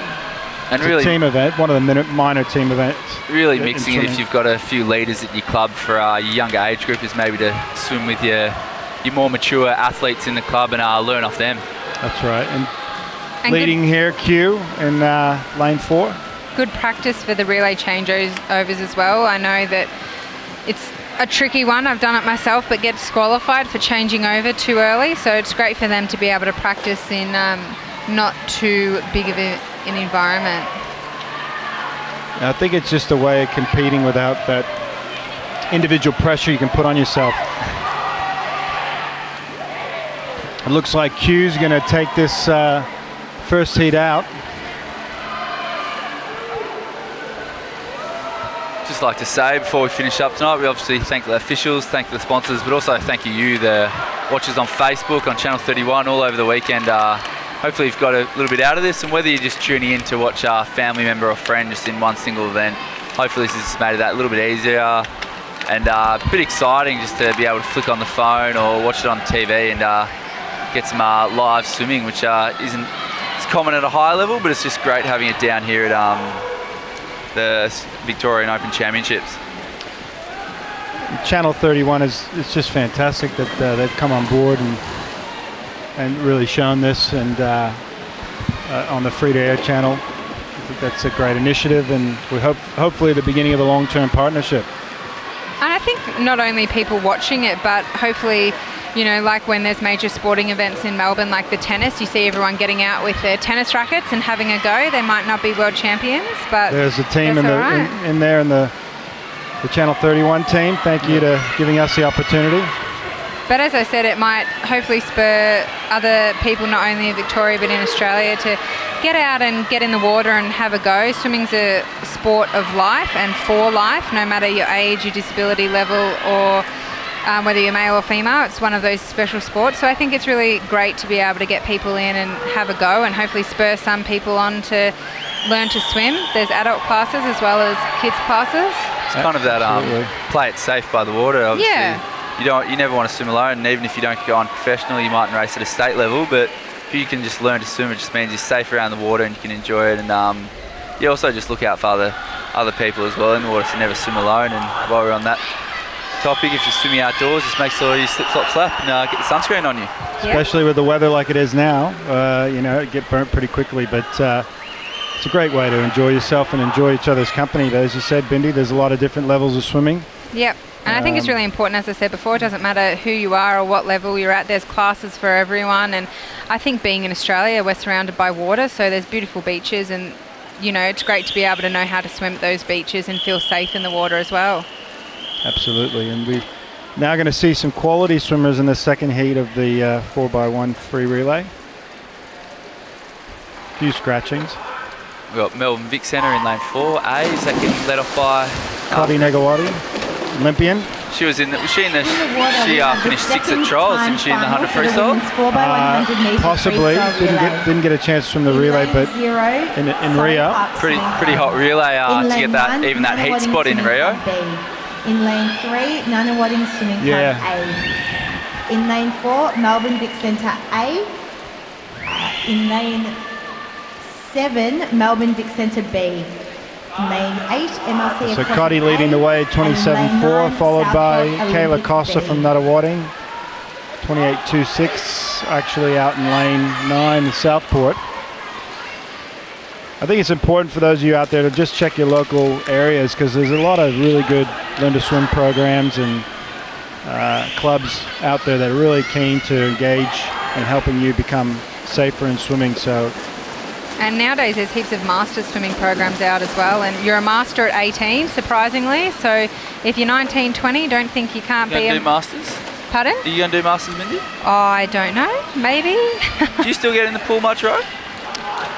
If I happen to fall in, I do. No, I don't get in as much. I think... on his jet ski he does? Yeah, when I'm on my jet ski. I tend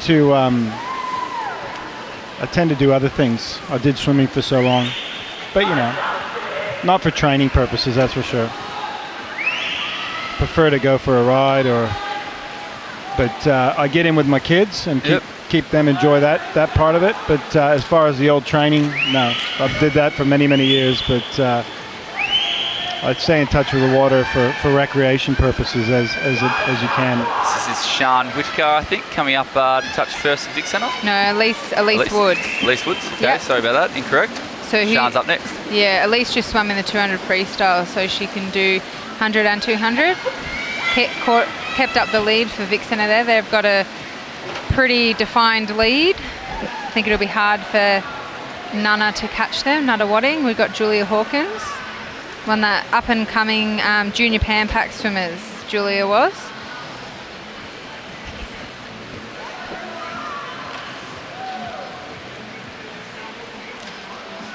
Lovely night in Melbourne with this sunset looking out from the outdoor pool here. I'd encourage those at home, once the swimming's finished, good chance to go for a nice walk and enjoy this weather. Yeah, the Melbourne weather, it doesn't normally put it on like this, does it? And it's great with having daylight savings now. You can go for that walk a bit later at night as well. So, final 100 metres here. I think Melbourne Vic Centre have definitely got the win in the bag. I think I'm okay in saying that.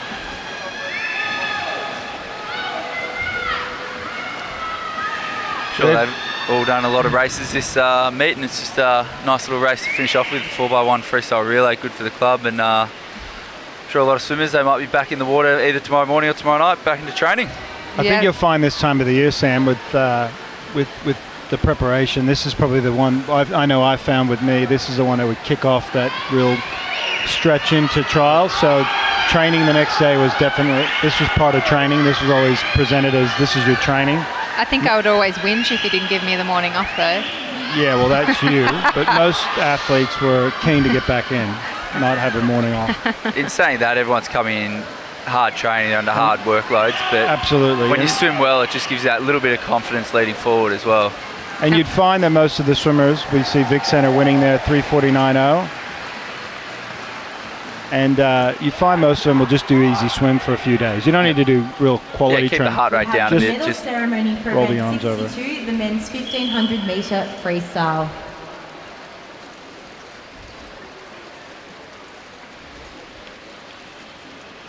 In third place and winner of the bronze medal, Joshua Hertz of Sopak Swim Club in a time of 15 minutes 56.37. In second place and winner of the silver medal, Welson Sim of Malaysian Swimming in a time of 15 minutes 50.27. And in first place and winner of the gold medal is Mac Horton of Melbourne Vic Centre in a time of 15:21.35. Well done, boys. Up to the last event on the program, the men's 4x1 freestyle relay. So I think there's 2 heats, is there, in this? Yeah, 2 heats similar to the ladies.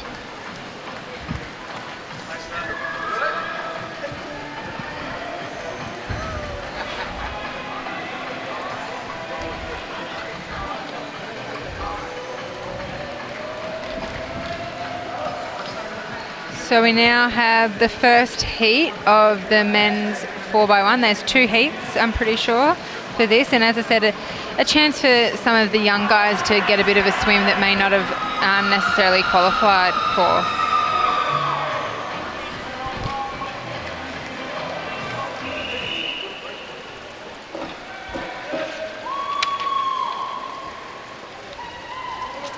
So we've got to remember this lead-off swim time. It's also an official time for lead-off swimmers. I think there's been numerous world records broken leading off. One memorable one's probably Michael Klim back in 2000, got the 50 freestyle, the 100 freestyle record leading off for that 4x1 freestyle relay that the Australians just pipped the US. That's correct. You can get an official time. We have the first time final for event number 64, the men's 4x100 metre freestyle relay. In lane 1 we have Melbourne H2O Swimming Club A. In lane 2 Yeronga Park Swimming Club B. In lane 3 Hugh Swimming Club A. In lane 4 CA Tritons A. In lane 6 Melbourne University Propulsion A. And in lane 7 EC Wave Swim Club. As you said, Sam, you can get a qualifying time or an official time in the lead-off, and that is definitely used quite a lot in swimming. Somebody's looking to get that last-minute qualifying time, but as you stated, the Michael Klim world record was won. I believe at Rio, the backstroker leading off for the Americans broke the world record in the 100 back. That's just because, do you reckon, like that backstroke one over at Rio, do you reckon that's just because you relax a bit more or just doing a bit more for the team, a bit of a more mental? Or is it? Oh, I think sometimes you just lift that little bit, the motivation, and you probably don't. Since it's not about you, you can kind of just. I think there is something to that. I think there are some people that are just great relay swimmers. They just have that ability.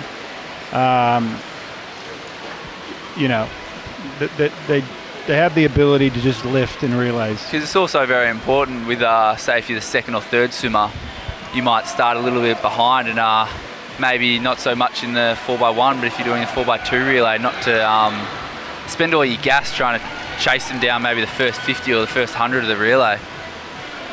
Yeah, well, having looked after relays, over the years as a coach, that's one of the things is let that first 50 take care of itself. You don't want to overswim it. And then, save it for that second 50, or if it's a 4x2, same thing. First 100, just let the race, I always used to say, let the race take you out. You don't want to try to muscle it. You don't want to win the first 50. You're going to be the fastest person in the second 50. So I think we saw that with Kyle Chalmers, was probably absolutely the last to the 50 metres in Rio, and then came back and won it. So absolutely, and I think that's the thing. It's a 100-metre race, not a 50 or a 40. So definitely. Is that little bit of noise? The big dog's coming out. The big, looks like tall timber walking by us. Yeah, the last events, and I saw, looks like, as we've talked before, all the kind of old athletes getting up for their club. Looks like I saw Matt Horton coming out from Vic Centre, so that's great to see him. Just after some of the 1500, yeah. So this will, again, will probably be a bit of a cool down for him. You got Yeronga Park leading at the 300-metre mark, lane 2. Followed by CA Tritons, lane 4. Right. And I believe that's Jared Waitley in the pool swimming now for CA Tritons. Is that not? Bruce McAvaney? I think it is. The young gentleman that came and did the impersonations, Timothy Roberts, very good. Although his coach, Carl Wilson, doesn't think that Bruce McAvaney was that great of an impersonation, but that's okay. 1500s. I'd like to hear Carl's impersonation. So Yeronga Park looks like it's coming down for the win. Followed by CA Tritons. You were there for a little while, many moons ago, Rowan. I did originally carry aquatic and then turned into CA Tritons. Yeah, absolutely. I spent 8 years at the organization. Great memories. And Yeronga Park pips them by 0.6, so great job. And then Kew Swimming Club in third place. Out of the Melbourne eastern suburbs. A lot of noise with this last race now.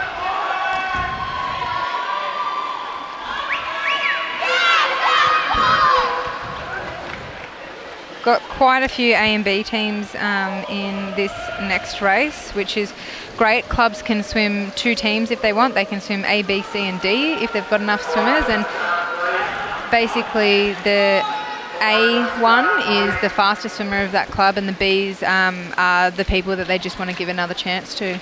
So it's great that they can do that if they've got multiple members in the club. No one misses out. You might find that some of the swimmers in the B teams might actually swim faster than the A teams. And that's where you unearth good young relay swimmers with that. You find some people just lift. Yeah, and you would have obviously had over the years on the Australian teams that are been pretty tough picking relay teams, where it's maybe just a flip of a coin. I'm not quite sure. I never really asked, but I'm sure you would have been going back and forth, or Never a flip of a coin, but I think it seems like that from afar. But it's usually, you look at their history, what they're like as relay swimmers are good changeovers, they create good momentum off the block, so they carry speed. Got the Southport team up there cheering. Great to hear all the support by all the clubs.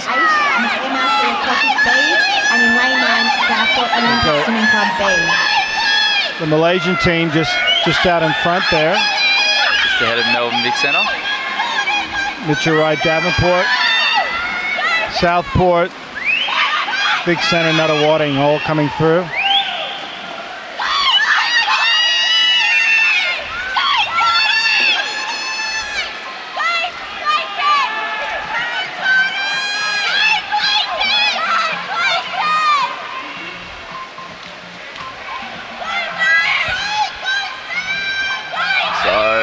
Jack Gerard turns first at the 150 for Vic Centre, so he actually just made his Australian team debut at the World Short Course Championships over in Canada just recently for their 4x1 freestyle relay, so he's going forward as a freestyler. Absolutely, and he final of the Olympic trials, so he's up there. Just missed out on the team. That's right.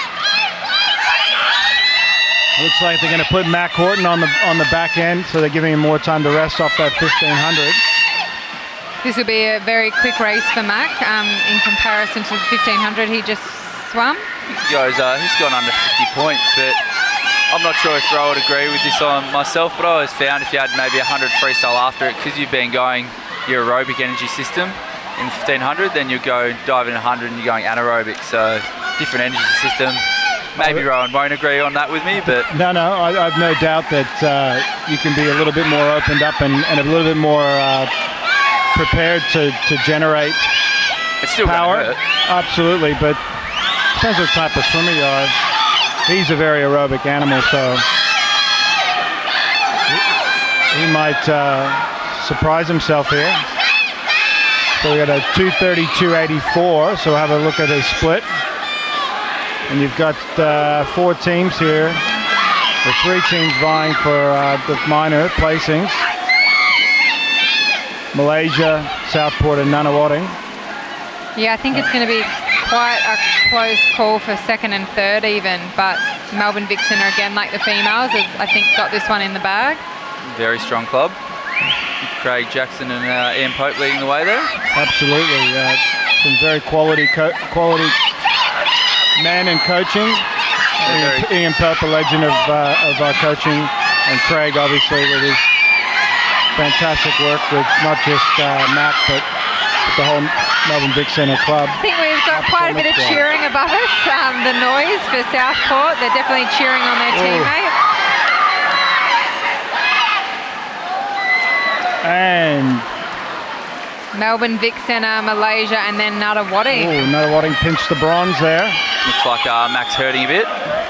Yeah, that 52 point, I believe he went, was around a 52.2. It's pretty decent off the back of that 1500.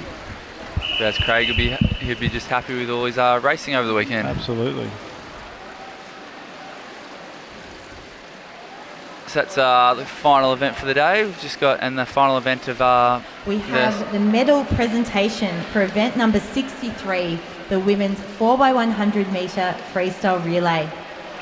In third place and winner of the bronze medal is Melbourne Vic Centre, with Tani Dixon, Natalie Nearguy, Gabby Peiniger and Larissa Eckelmans in a time of 3:58.66.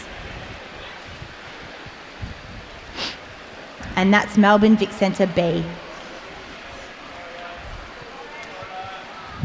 In second place and winner of the silver medal is Nunawading Swimming Club A in a time of 3:53.67. And that team had Kayla Costa, Samantha Wilkins, Julia Hawkins and Sophie Caldwell. And in first place and winner of the gold medal is Melbourne Vic Centre A, with Katuku Nagwati, Elise Woods, Isabel Eckelmans and Sian Whittaker in a time of 3:49.00. Congratulations to all the girls on the dais. I think these kind of meets, Ro, correct me if I'm wrong, but it's point scores as well. So every time a swimmer gets a medal, relay swimmers get medals, it goes towards the club point score. So I think Vic Centre, they'll definitely be happy that this will be adding to their point score for the competition. Yeah, the point scores go down to, I think maybe 10th place at this meet. So top 10 scores points. Yep. The higher up you are, the more points. So yeah, absolutely. There's a club point score that goes towards a state premiers type plate. So I'm not sure what it is actually at. I think Vic Centre will probably be up near the top. That's It's always definitely between sure. Nuttawading and Vic Centre. It's usually, Yeah. recently the Nuttawading Vic Centre rivalry has been quite strong.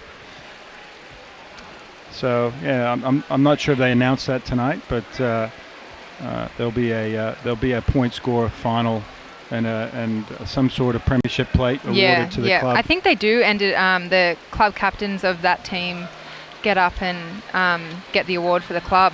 Yep. Okay. And I think we're wrapping up here, but we want to thank you guys for joining us. Yep.